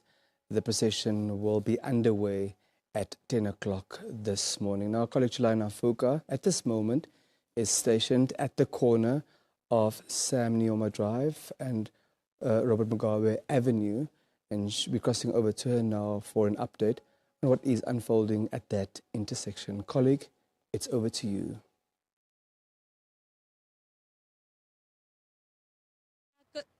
Good morning, Denver, and good morning to the rest of Namibia.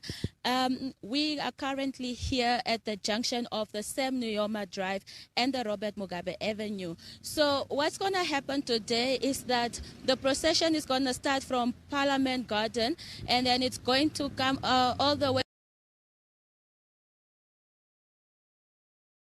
through the road. So what is going to happen road all the way, because the aim is to get to the Independence Stadium, where the memorial will take place at 2 o'clock this afternoon. Currently here where we are, the security personnel have been deployed. They are standing on standby waiting for the procession to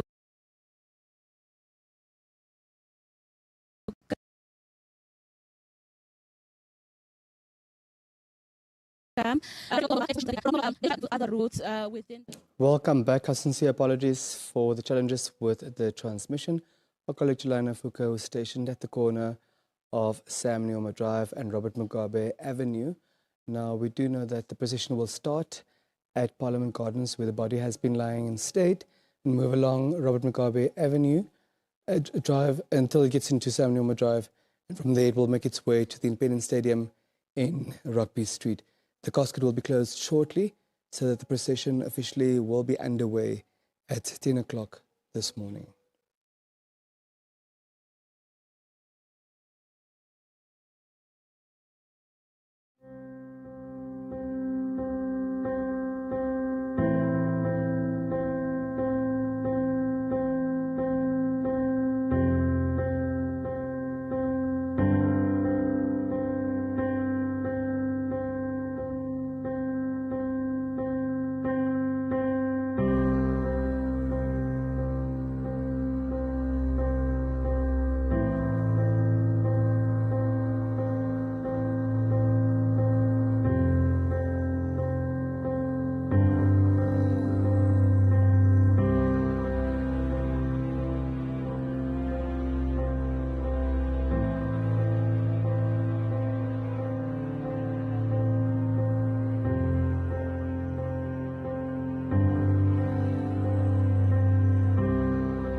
Welcome back. We now see that the casket has been closed. The procession will be underway at 10 o'clock from Parliament Gardens, heading towards Independence Stadium. We did announce that about 4 sitting heads of state are expected at the memorial service today and the official burial that is tomorrow. We understand that Zimbabwean President Emmerson Mnangagwa just also touched down after his Angolan counterpart had arrived earlier. Now we're again joined, as has been the custom over the last week, by Colonel Petrus Shilumbu from the Namibian Defence Force to help us understand what is unfolding at Parliament Gardens at the moment as we are preparing to gradually make our way towards Independence Stadium. Just very briefly, Colonel, through an introduction, talk to us about what is expected to happen before we then take some visuals and also engage some of our colleagues on the route. Okay. Good morning, Deva, and good morning, Namibia. What we are expecting now is for the remains of our late founding President, Dr. Shafishuna Nujoma, to be escorted to Independence Stadium for the final official memorial service.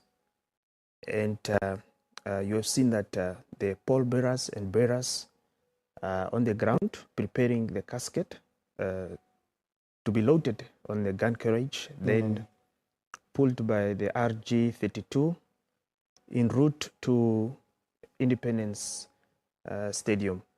You have also seen that today's dress code have completely changed. They are dressed in a uniform called a ceremonial uniform, a full ceremonial uniform.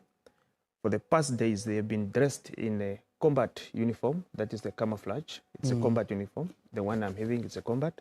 So what they are having on today, it's a ceremonial, full ceremonial uniform. You have also now you can also identify that the bearers and pallbearers are drawn from different arms of services. When I'm talking of arms of services, you can see that there are those who are from the army in a green step-out full uniform, full ceremonial uniform, and then you have those from the Air Force also dressed in a full ceremonial uniform or ceremonial dress. And then you have those from the Navy in blue or white. They are also from that service we call Namibian Navy. So any time from now on, we are expecting the remains of His Excellency the late to be transported or to be escorted to Independence Stadium. And we're doing well in terms of time, and we are well on track for everything to be executed in terms of what had been planned, and in terms of what is on the cards for the program. Yes, we are on time because we still have 15 minutes to go.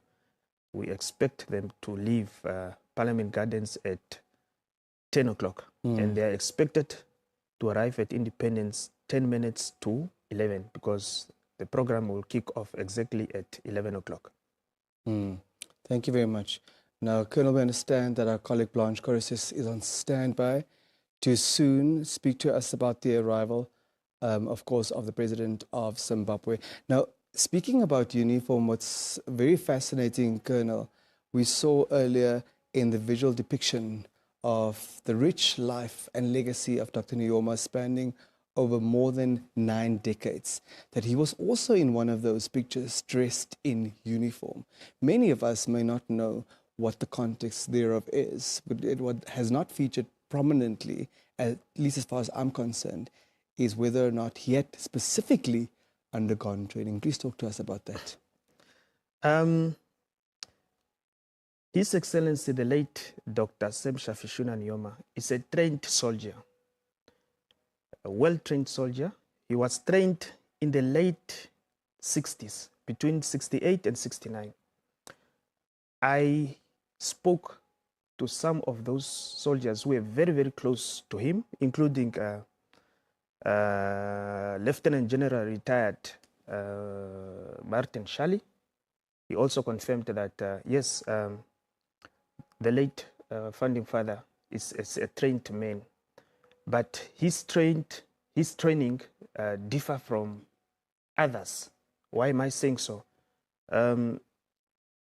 Most of the combatants, they were trained for a number of years in different countries. For example, you find them, they've spent 2 years in Soviet Union, or they've spent 2 years in China, or they've spent 2 years in whatever country it is. But with Dr. Nujoma, he was trained in China in 1969. That is early years of the liberation struggle. And then those other soldiers who served close to him under the close protection, they've informed me that whenever they are at Terrace Bay or at Tunda at his farm, he will always gather them during the evening around the fire, and then he tell them stories about himself. According to him, according to the late, he informed them that his training normally took place in Lusaka, in his office in Lusaka. Remember, he had an office in Tanzania first, when everything started, and then they went to Zambia, and then then they moved to Angola, Luanda, to be specific. That's where his office was. So he got experts who trained him. Just park that for a brief moment, please, Colonel. Our colleague Blanche Correces is ready at the airport for the arrival of the Zimbabwean president. Colleague, it's over to you.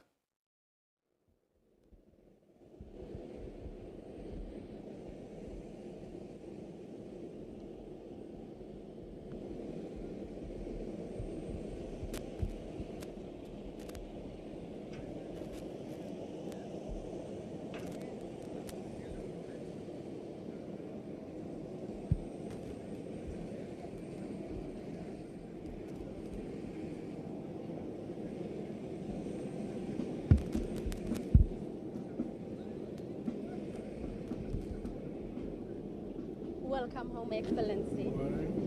Well, as President of Zimbabwe of peaceful bloc SADC, we just also want to say thank you first, Excellency, for the outpouring messages of solidarity to the Namibian people, and now they want to hear from yourself, Excellency. Yes, we are here, of course, in solidarity with both the people and the leadership of the Republic of Namibia. Fully aware, besides the acts and relations between Namibia and Zimbabwe, as SADC, we are brothers. So we stand by each other when events of this nature happen. That's why I'm here. Thank you so much. Thank you. Thank you, Amber.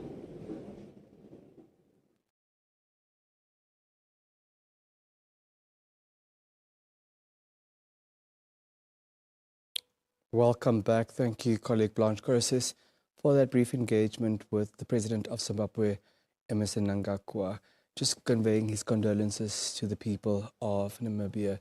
Now, Colonel, what we can see unfolding at Parliament Gardens, in fact, that the casket is being loaded onto the gun carrier, and they will be underway shortly. Yes, they're about to leave Parliament Gardens because it's only 10 minutes left before they leave Parliament Gardens, and they will use almost the same. They will use the same route as of last year. That is from Parliament. They get into Robert Mugabe Avenue, and then they will get into Sam Nujoma Drive. They will proceed up to past the NDF, past the Ministry of Defense and Veterans Affairs, and then after that they will get into Mandume Demfayo, and then into David Meroro. David Meroro, they will get into Osea Kutako, passing Panis Park Cemetery, and then they will continue with Osea Kutako until they get Rebirth Road, passing Safari, and then continue up to Trackport. at the track Mercure, as it is known these days. Exactly, Mercure Hotel, and then they'll get into McBride Street. At McBride Street, they will proceed with McBride Street until at the swimming pool. Then they turn to their left, which is the... Just one moment, Colonel. We can return to Sean McBride Street in a moment. We see what we have seen over the last week. Perfect execution once again. But for those who may be tuning in for the first time, just please inform us what it is that we're witnessing right now. Okay. What we are witnessing now, it's both pallbearers and bearers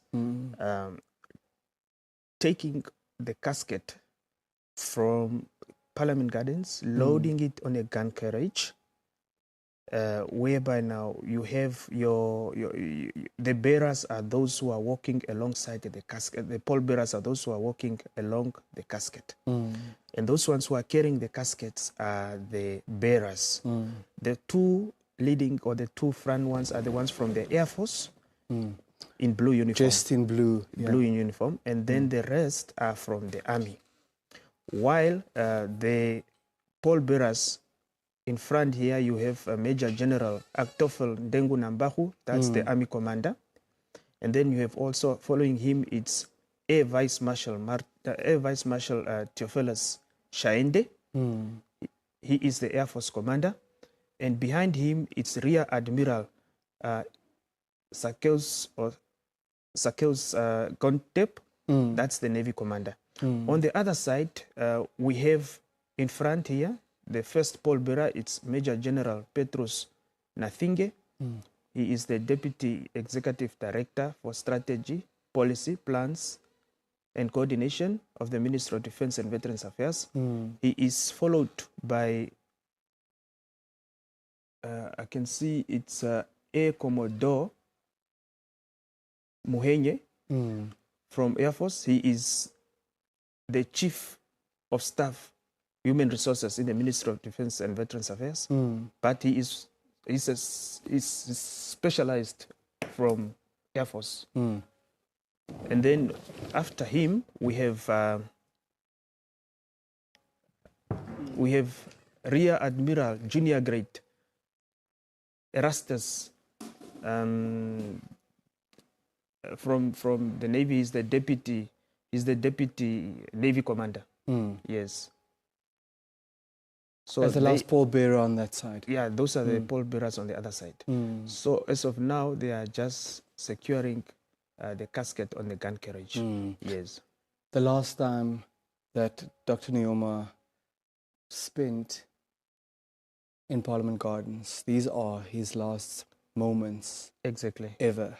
We are now going to bid farewell to him. Yes. And this is the last moment that maybe we should also just inform the public, those ones who could not make it last night and this morning, they can still make their ways to Independence Stadium to pay their last respect. Once the official memorial service concludes later today, the body will, of course, again lie in state at the Independence Stadium. But in less than 24 hours, it will be time for Namibia to say finally goodbye to our fallen hero, Dr. Sam Shafishuna Nujoma. You can see those solemn scenes in Parliament Gardens. You can almost hear the silence from here, Colonel. It's a sacred moment. Yeah, it's very sad. You see, people are very quiet. Just actions that are being carried out. With military precision, yes. Colonel.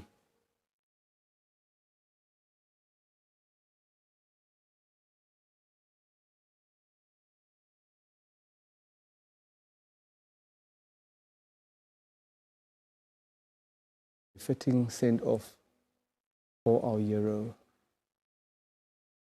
Leaving Parliament Gardens for the very last time. In the next 3.5 minutes or so, the procession will start with the casket. And just behind the pallbearers is the chief military mourner. Chief of the Namibian Defense Force, Air Marshal Martin Kambulu Pinias, him making sure that the remains of the late is collected and again delivered at Independence Stadium, where the remains will be received by the Commander-in-Chief. Exactly. Yeah. So it is still in his custodian to make sure that this casket or these remains are brought at Independence Stadium for the last official memorial service. That's why he is behind his troops, to make sure that they are carrying out that task as entrusted to them.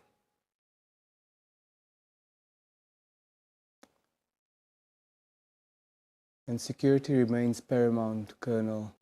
Yes. Absolutely non-negotiable. No, it's not negotiable there. You have to guarantee security whenever such ceremony is taking place. Yeah. And we do know, and we've seen, a number of international dignitaries also arriving in Namibia, and their safety is certainly also important. Exactly. And that's why you have seen that at Hosea Kutako International Airport, immediately when President Mnangagwa arrived, a security officer was already allocated to him. That is now the ADC or aide de camp. You have seen one from the Air Force already allocated to President Mnangagwa earlier. The casket has been secured onto the gun carriage, Colonel. It's moments before the procession will be underway.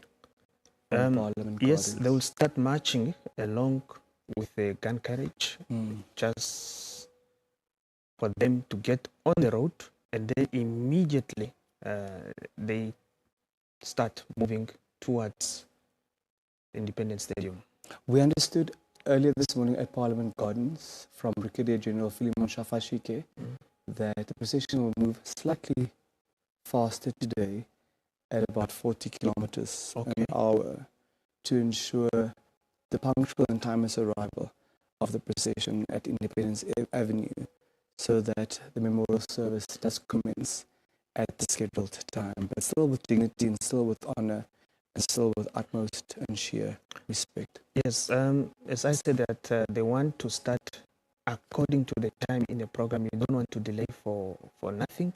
So they have to make sure that they are there even 20 minutes before. But the distance is a shorter distance and there's not much traffic. All the roads are closed at this moment. That one aspect that I should also mention, that every time pallbearers and bearers approach the remains or exiting from the remains, they have to pay a respect by saluting.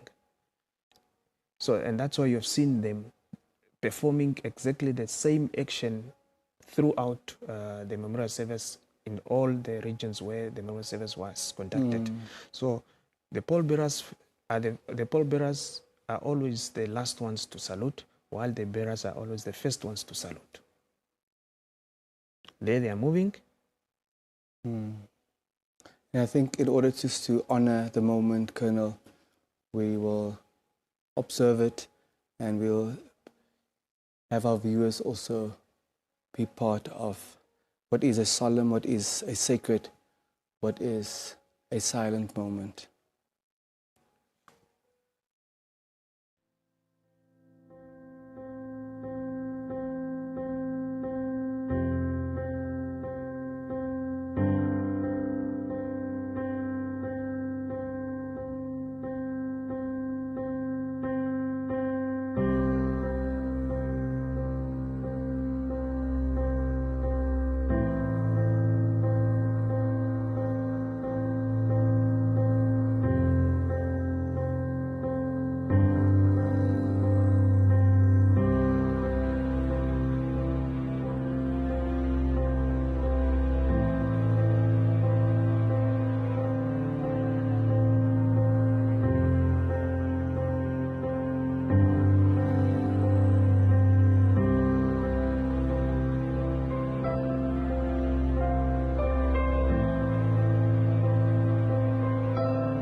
Welcome back. The procession is underway along Robert Mugabe Avenue, slowly making its way for the official memorial service that will take place in Rugby Street, where the Independence Stadium is situated.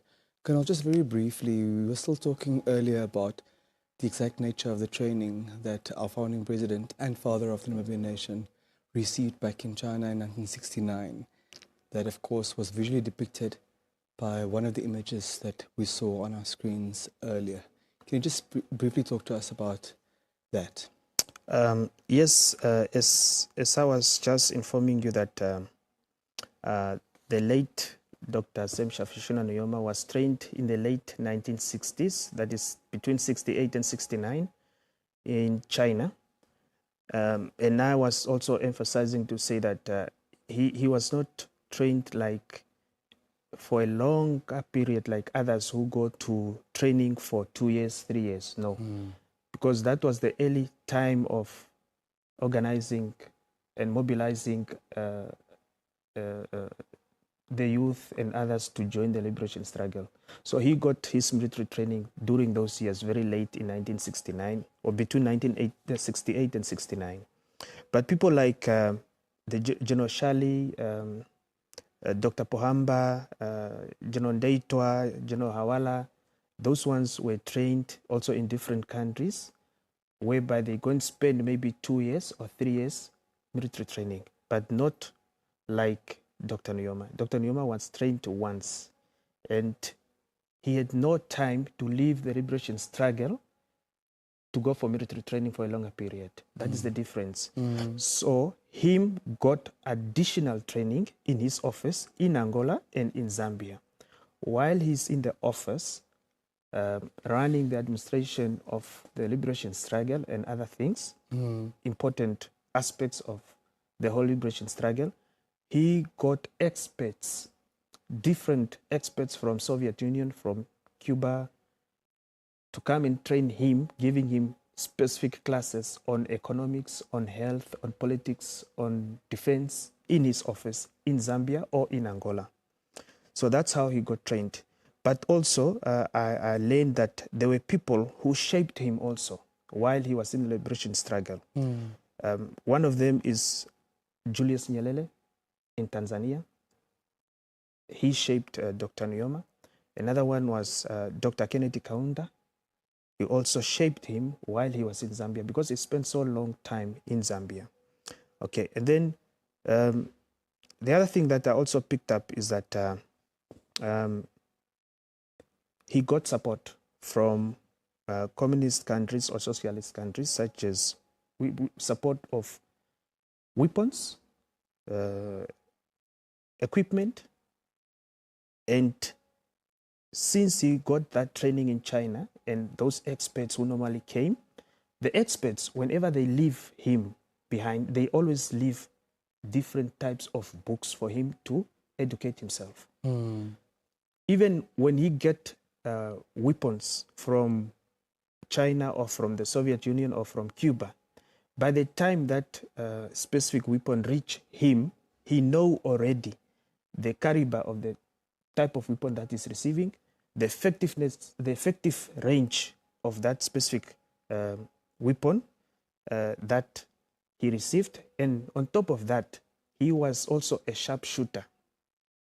From time to time, when he normally come to close training, this is according from the information that I've obtained from those who were close to him. I was never in the liberation struggle. I'm just talking from the information that I gathered.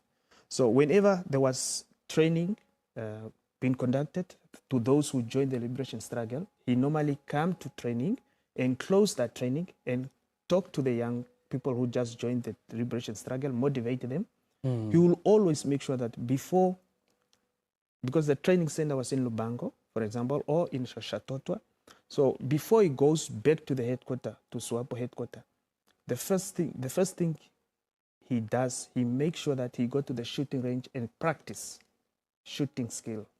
So he was a sharpshooter. He never missed the targets. And that's why he loved hunting.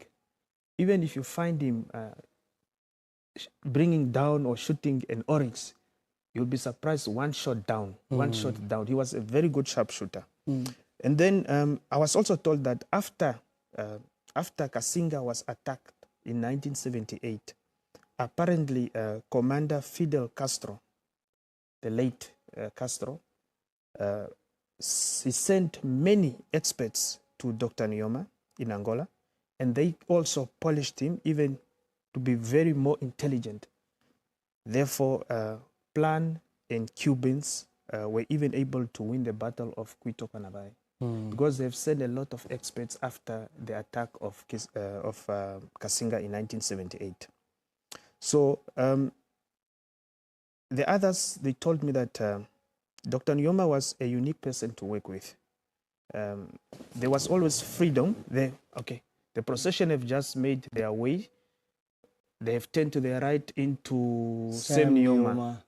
So they'll go down now, straight down up to the Ministry of Defense and Veterans Affairs. They have a choice. They either go straight to Hosea Kutako, and once they make their way to Independence Stadium, or from the Ministry of Defense and Veterans Affairs, they might turn into Mandume Demfayo. They have two choices, and they have all rehearsed on those two routes. So it's either they go straight to Hosea Kutako, or they get into Mandume Demfayo and later on join Hosea Kutako at a later stage. We'll see where they are going to. So, and Colonel, it must be noted that those are such busy streets normally, both Robert Mugabe Avenue and Sam Nujoma Drive. But because of the special nature of what is unfolding today, we're bidding farewell to our hero. How the streets are empty. You can witness a solemn, a sacred moment. The public is already informed that some of the roads will be closed. So people have avoided already using these roads.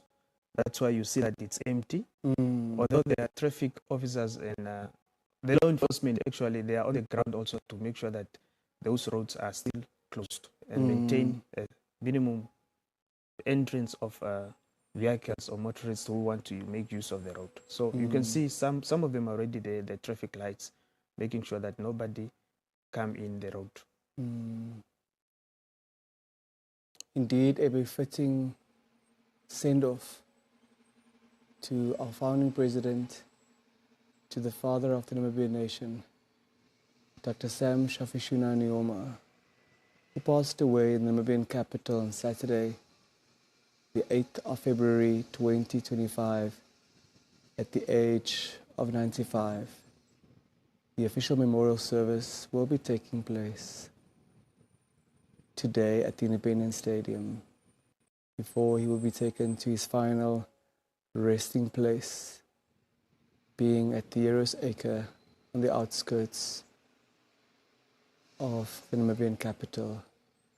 You can see how quiet the roads are. We are witnessing some Namibians on the roadside. They're passing the Namibian They are Defense passing the Force Ministry now. of Defense and Veterans Affairs, continuing with Sam Nujoma Drive, and then yes, that is the Ministry of Defense and Veterans Affairs on your screen there on your left.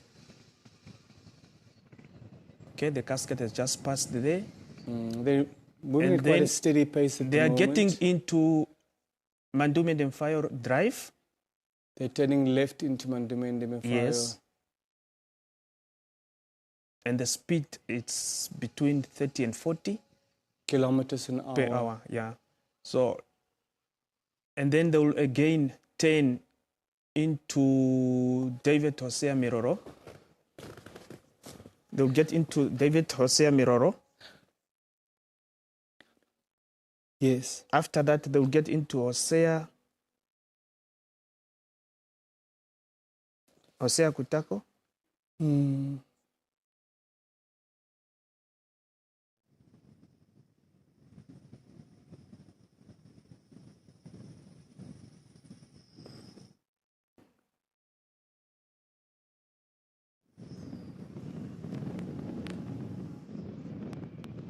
Mandume Demfayo, ne?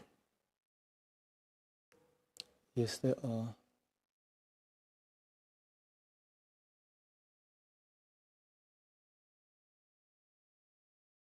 They've turned into David Hosea Merero. David Hosea Merero Yeah. Drive.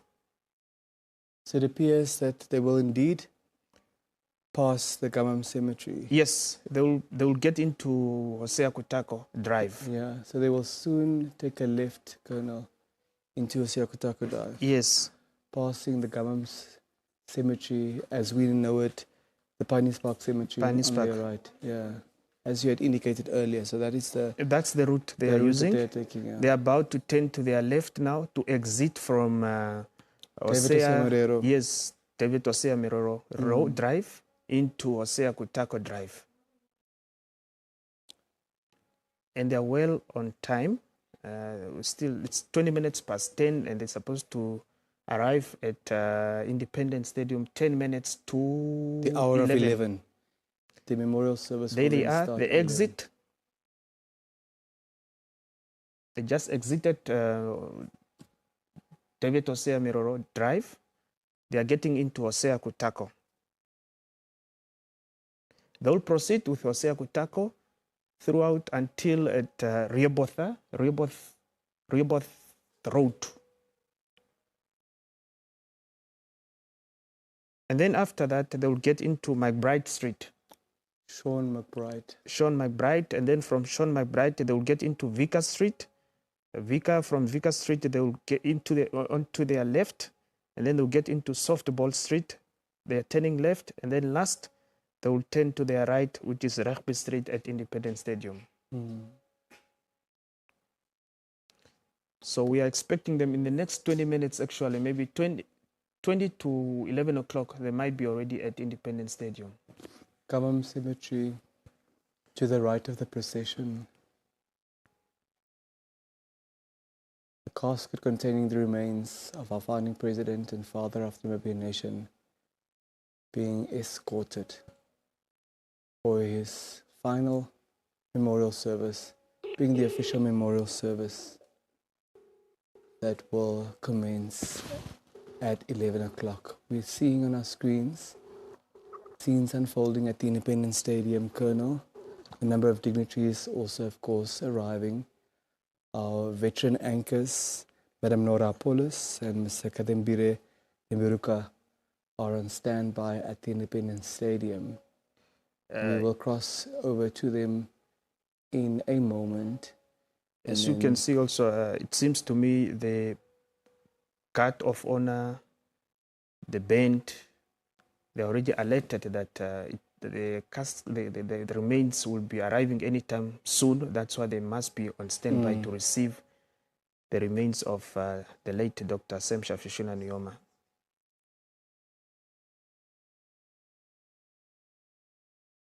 And they are ready, of course, at Independence Stadium. They are ready to receive the casket, Colonel. Yes, they are ready. We're approaching the intersection of Hosea Kutako and Mandume Ndimfayo. Oh, yes. We're approaching Rehoboth Road. Yes. Very well. A number of dignitaries arriving at the Independence Stadium, where the official memorial service will be underway in the next 38 minutes or so. Now, as indicated earlier, our veteran anchors, Madam Nora Polis and Mr.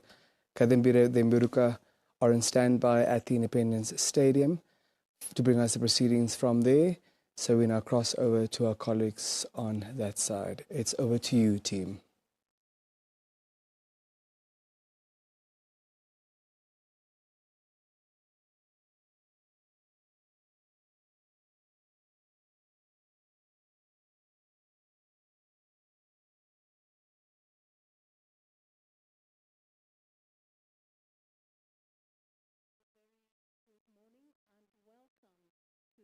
Special broadcast. A warm welcome to all our viewers, all our online viewers, as well as our radio listeners. We're coming to you live from Independence Stadium in Windhoek, where we are preparing for the memorial service of the founding president and father of the nation, President Sam Nujoma is about to get underway. I'm Nora Apollos, and I'll be joined with... And I'm Kadembire Mbruka. It's an honor to be broadcasting and to be commentating on this special occasion with my dear sister. As we all know, Nora has been a voice that has paid tribute and that has recorded our history. And we are here on this occasion once again to pay tribute to the man that has shaped our history. Thank you very much, Kadembire. That certainly brings a tear to my eye. However, I think we've got a packed program. Could you take us through the program, please? Yes, certainly. It's the 20th day since President Nangolo Mbumba announced the passing away of our founding president. And today, it's a befitting farewell and a befitting state memorial service in honor of our founding president and father of the Namibian nation. We have seen over the past 20 days how Namibians have come together to pay tribute to their president, to their founding father.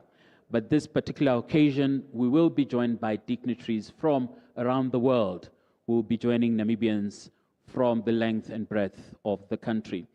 And so the program, we have seen several arrivals of dignitaries, including the former First Lady, Madam Monica Nkainkos. We have seen the former Prime Minister, Honorable Nahazangula, also making his way to the stadium, and several dignitaries that will run through as they make their way to the stadium.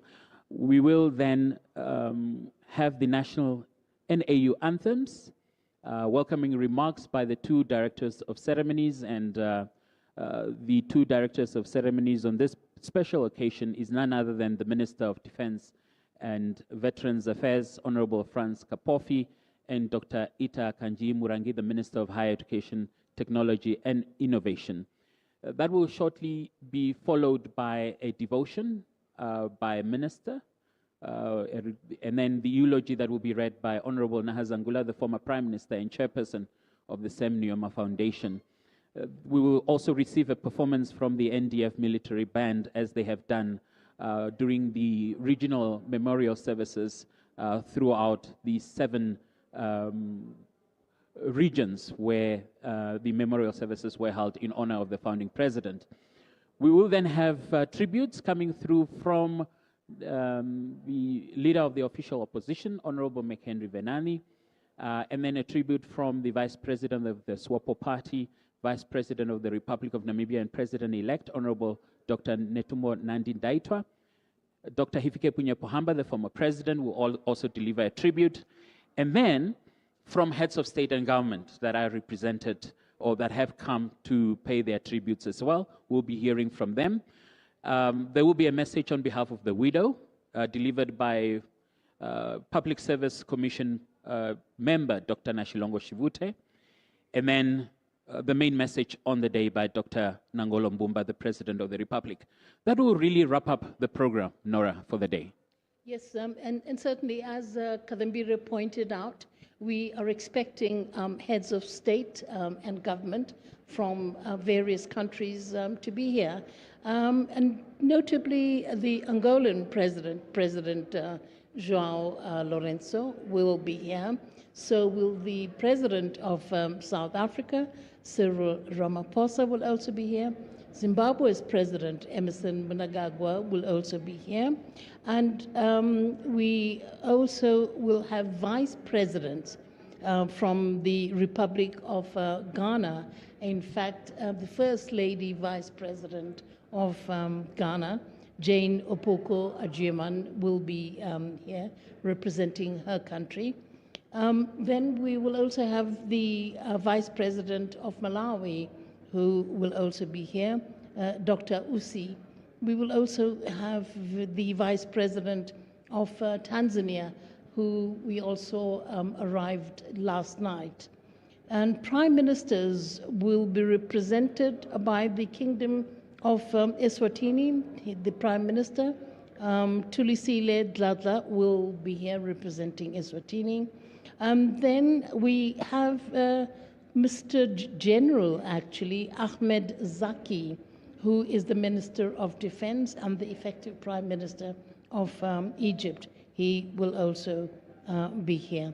Then the Prime Minister of the Kingdom of Lesotho, Nasakwane, will also be here. We also have former heads of state that will be coming to pay tribute to the founding president and father of the nation, President Sam Nujoma.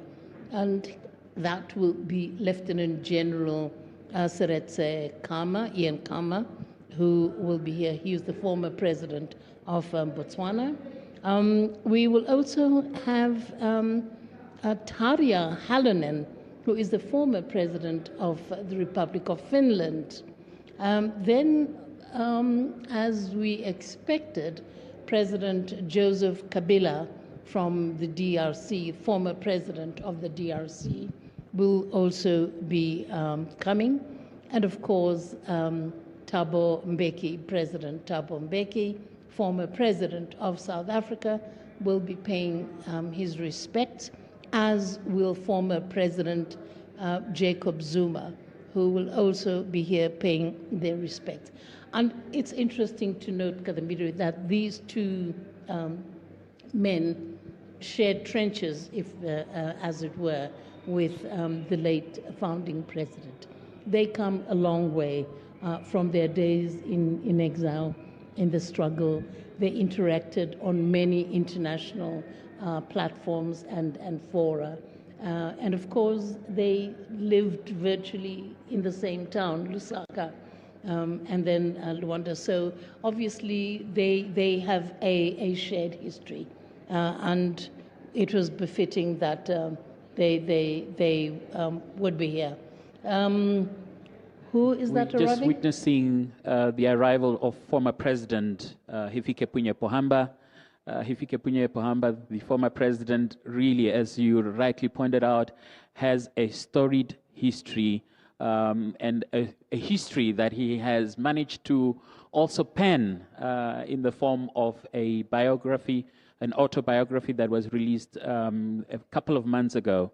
And also during the memorial services, really taking time to educate Namibians on that shared history, because their history with the founding president is intertwined in several ways. I mean, he talked about that plane when they got from Lusaka to Windhoek, and they were deported. And that's something that he keeps on referring to, the bravery, the courage of those two young freedom fighters, as it were, at the time. And now, 35 years after independence, he followed in the footsteps of the founding president by becoming the second president of the republic. So we will continue to be hearing from him, because he's an educator and he has a vivid memory that at his age really is quite outstanding. I was actually quite shocked when he narrated the history dating back to 1959. His memory is so sharp. I mean, it was absolutely incredible. It's a joy to listen to him, and then to be able to see, fill in the little bits, missing bits and pieces, which he very, very aptly filled. We're moving on now to where the procession is. It's about nearing the Independence Stadium. So we will cross over to the visuals to see how far we are.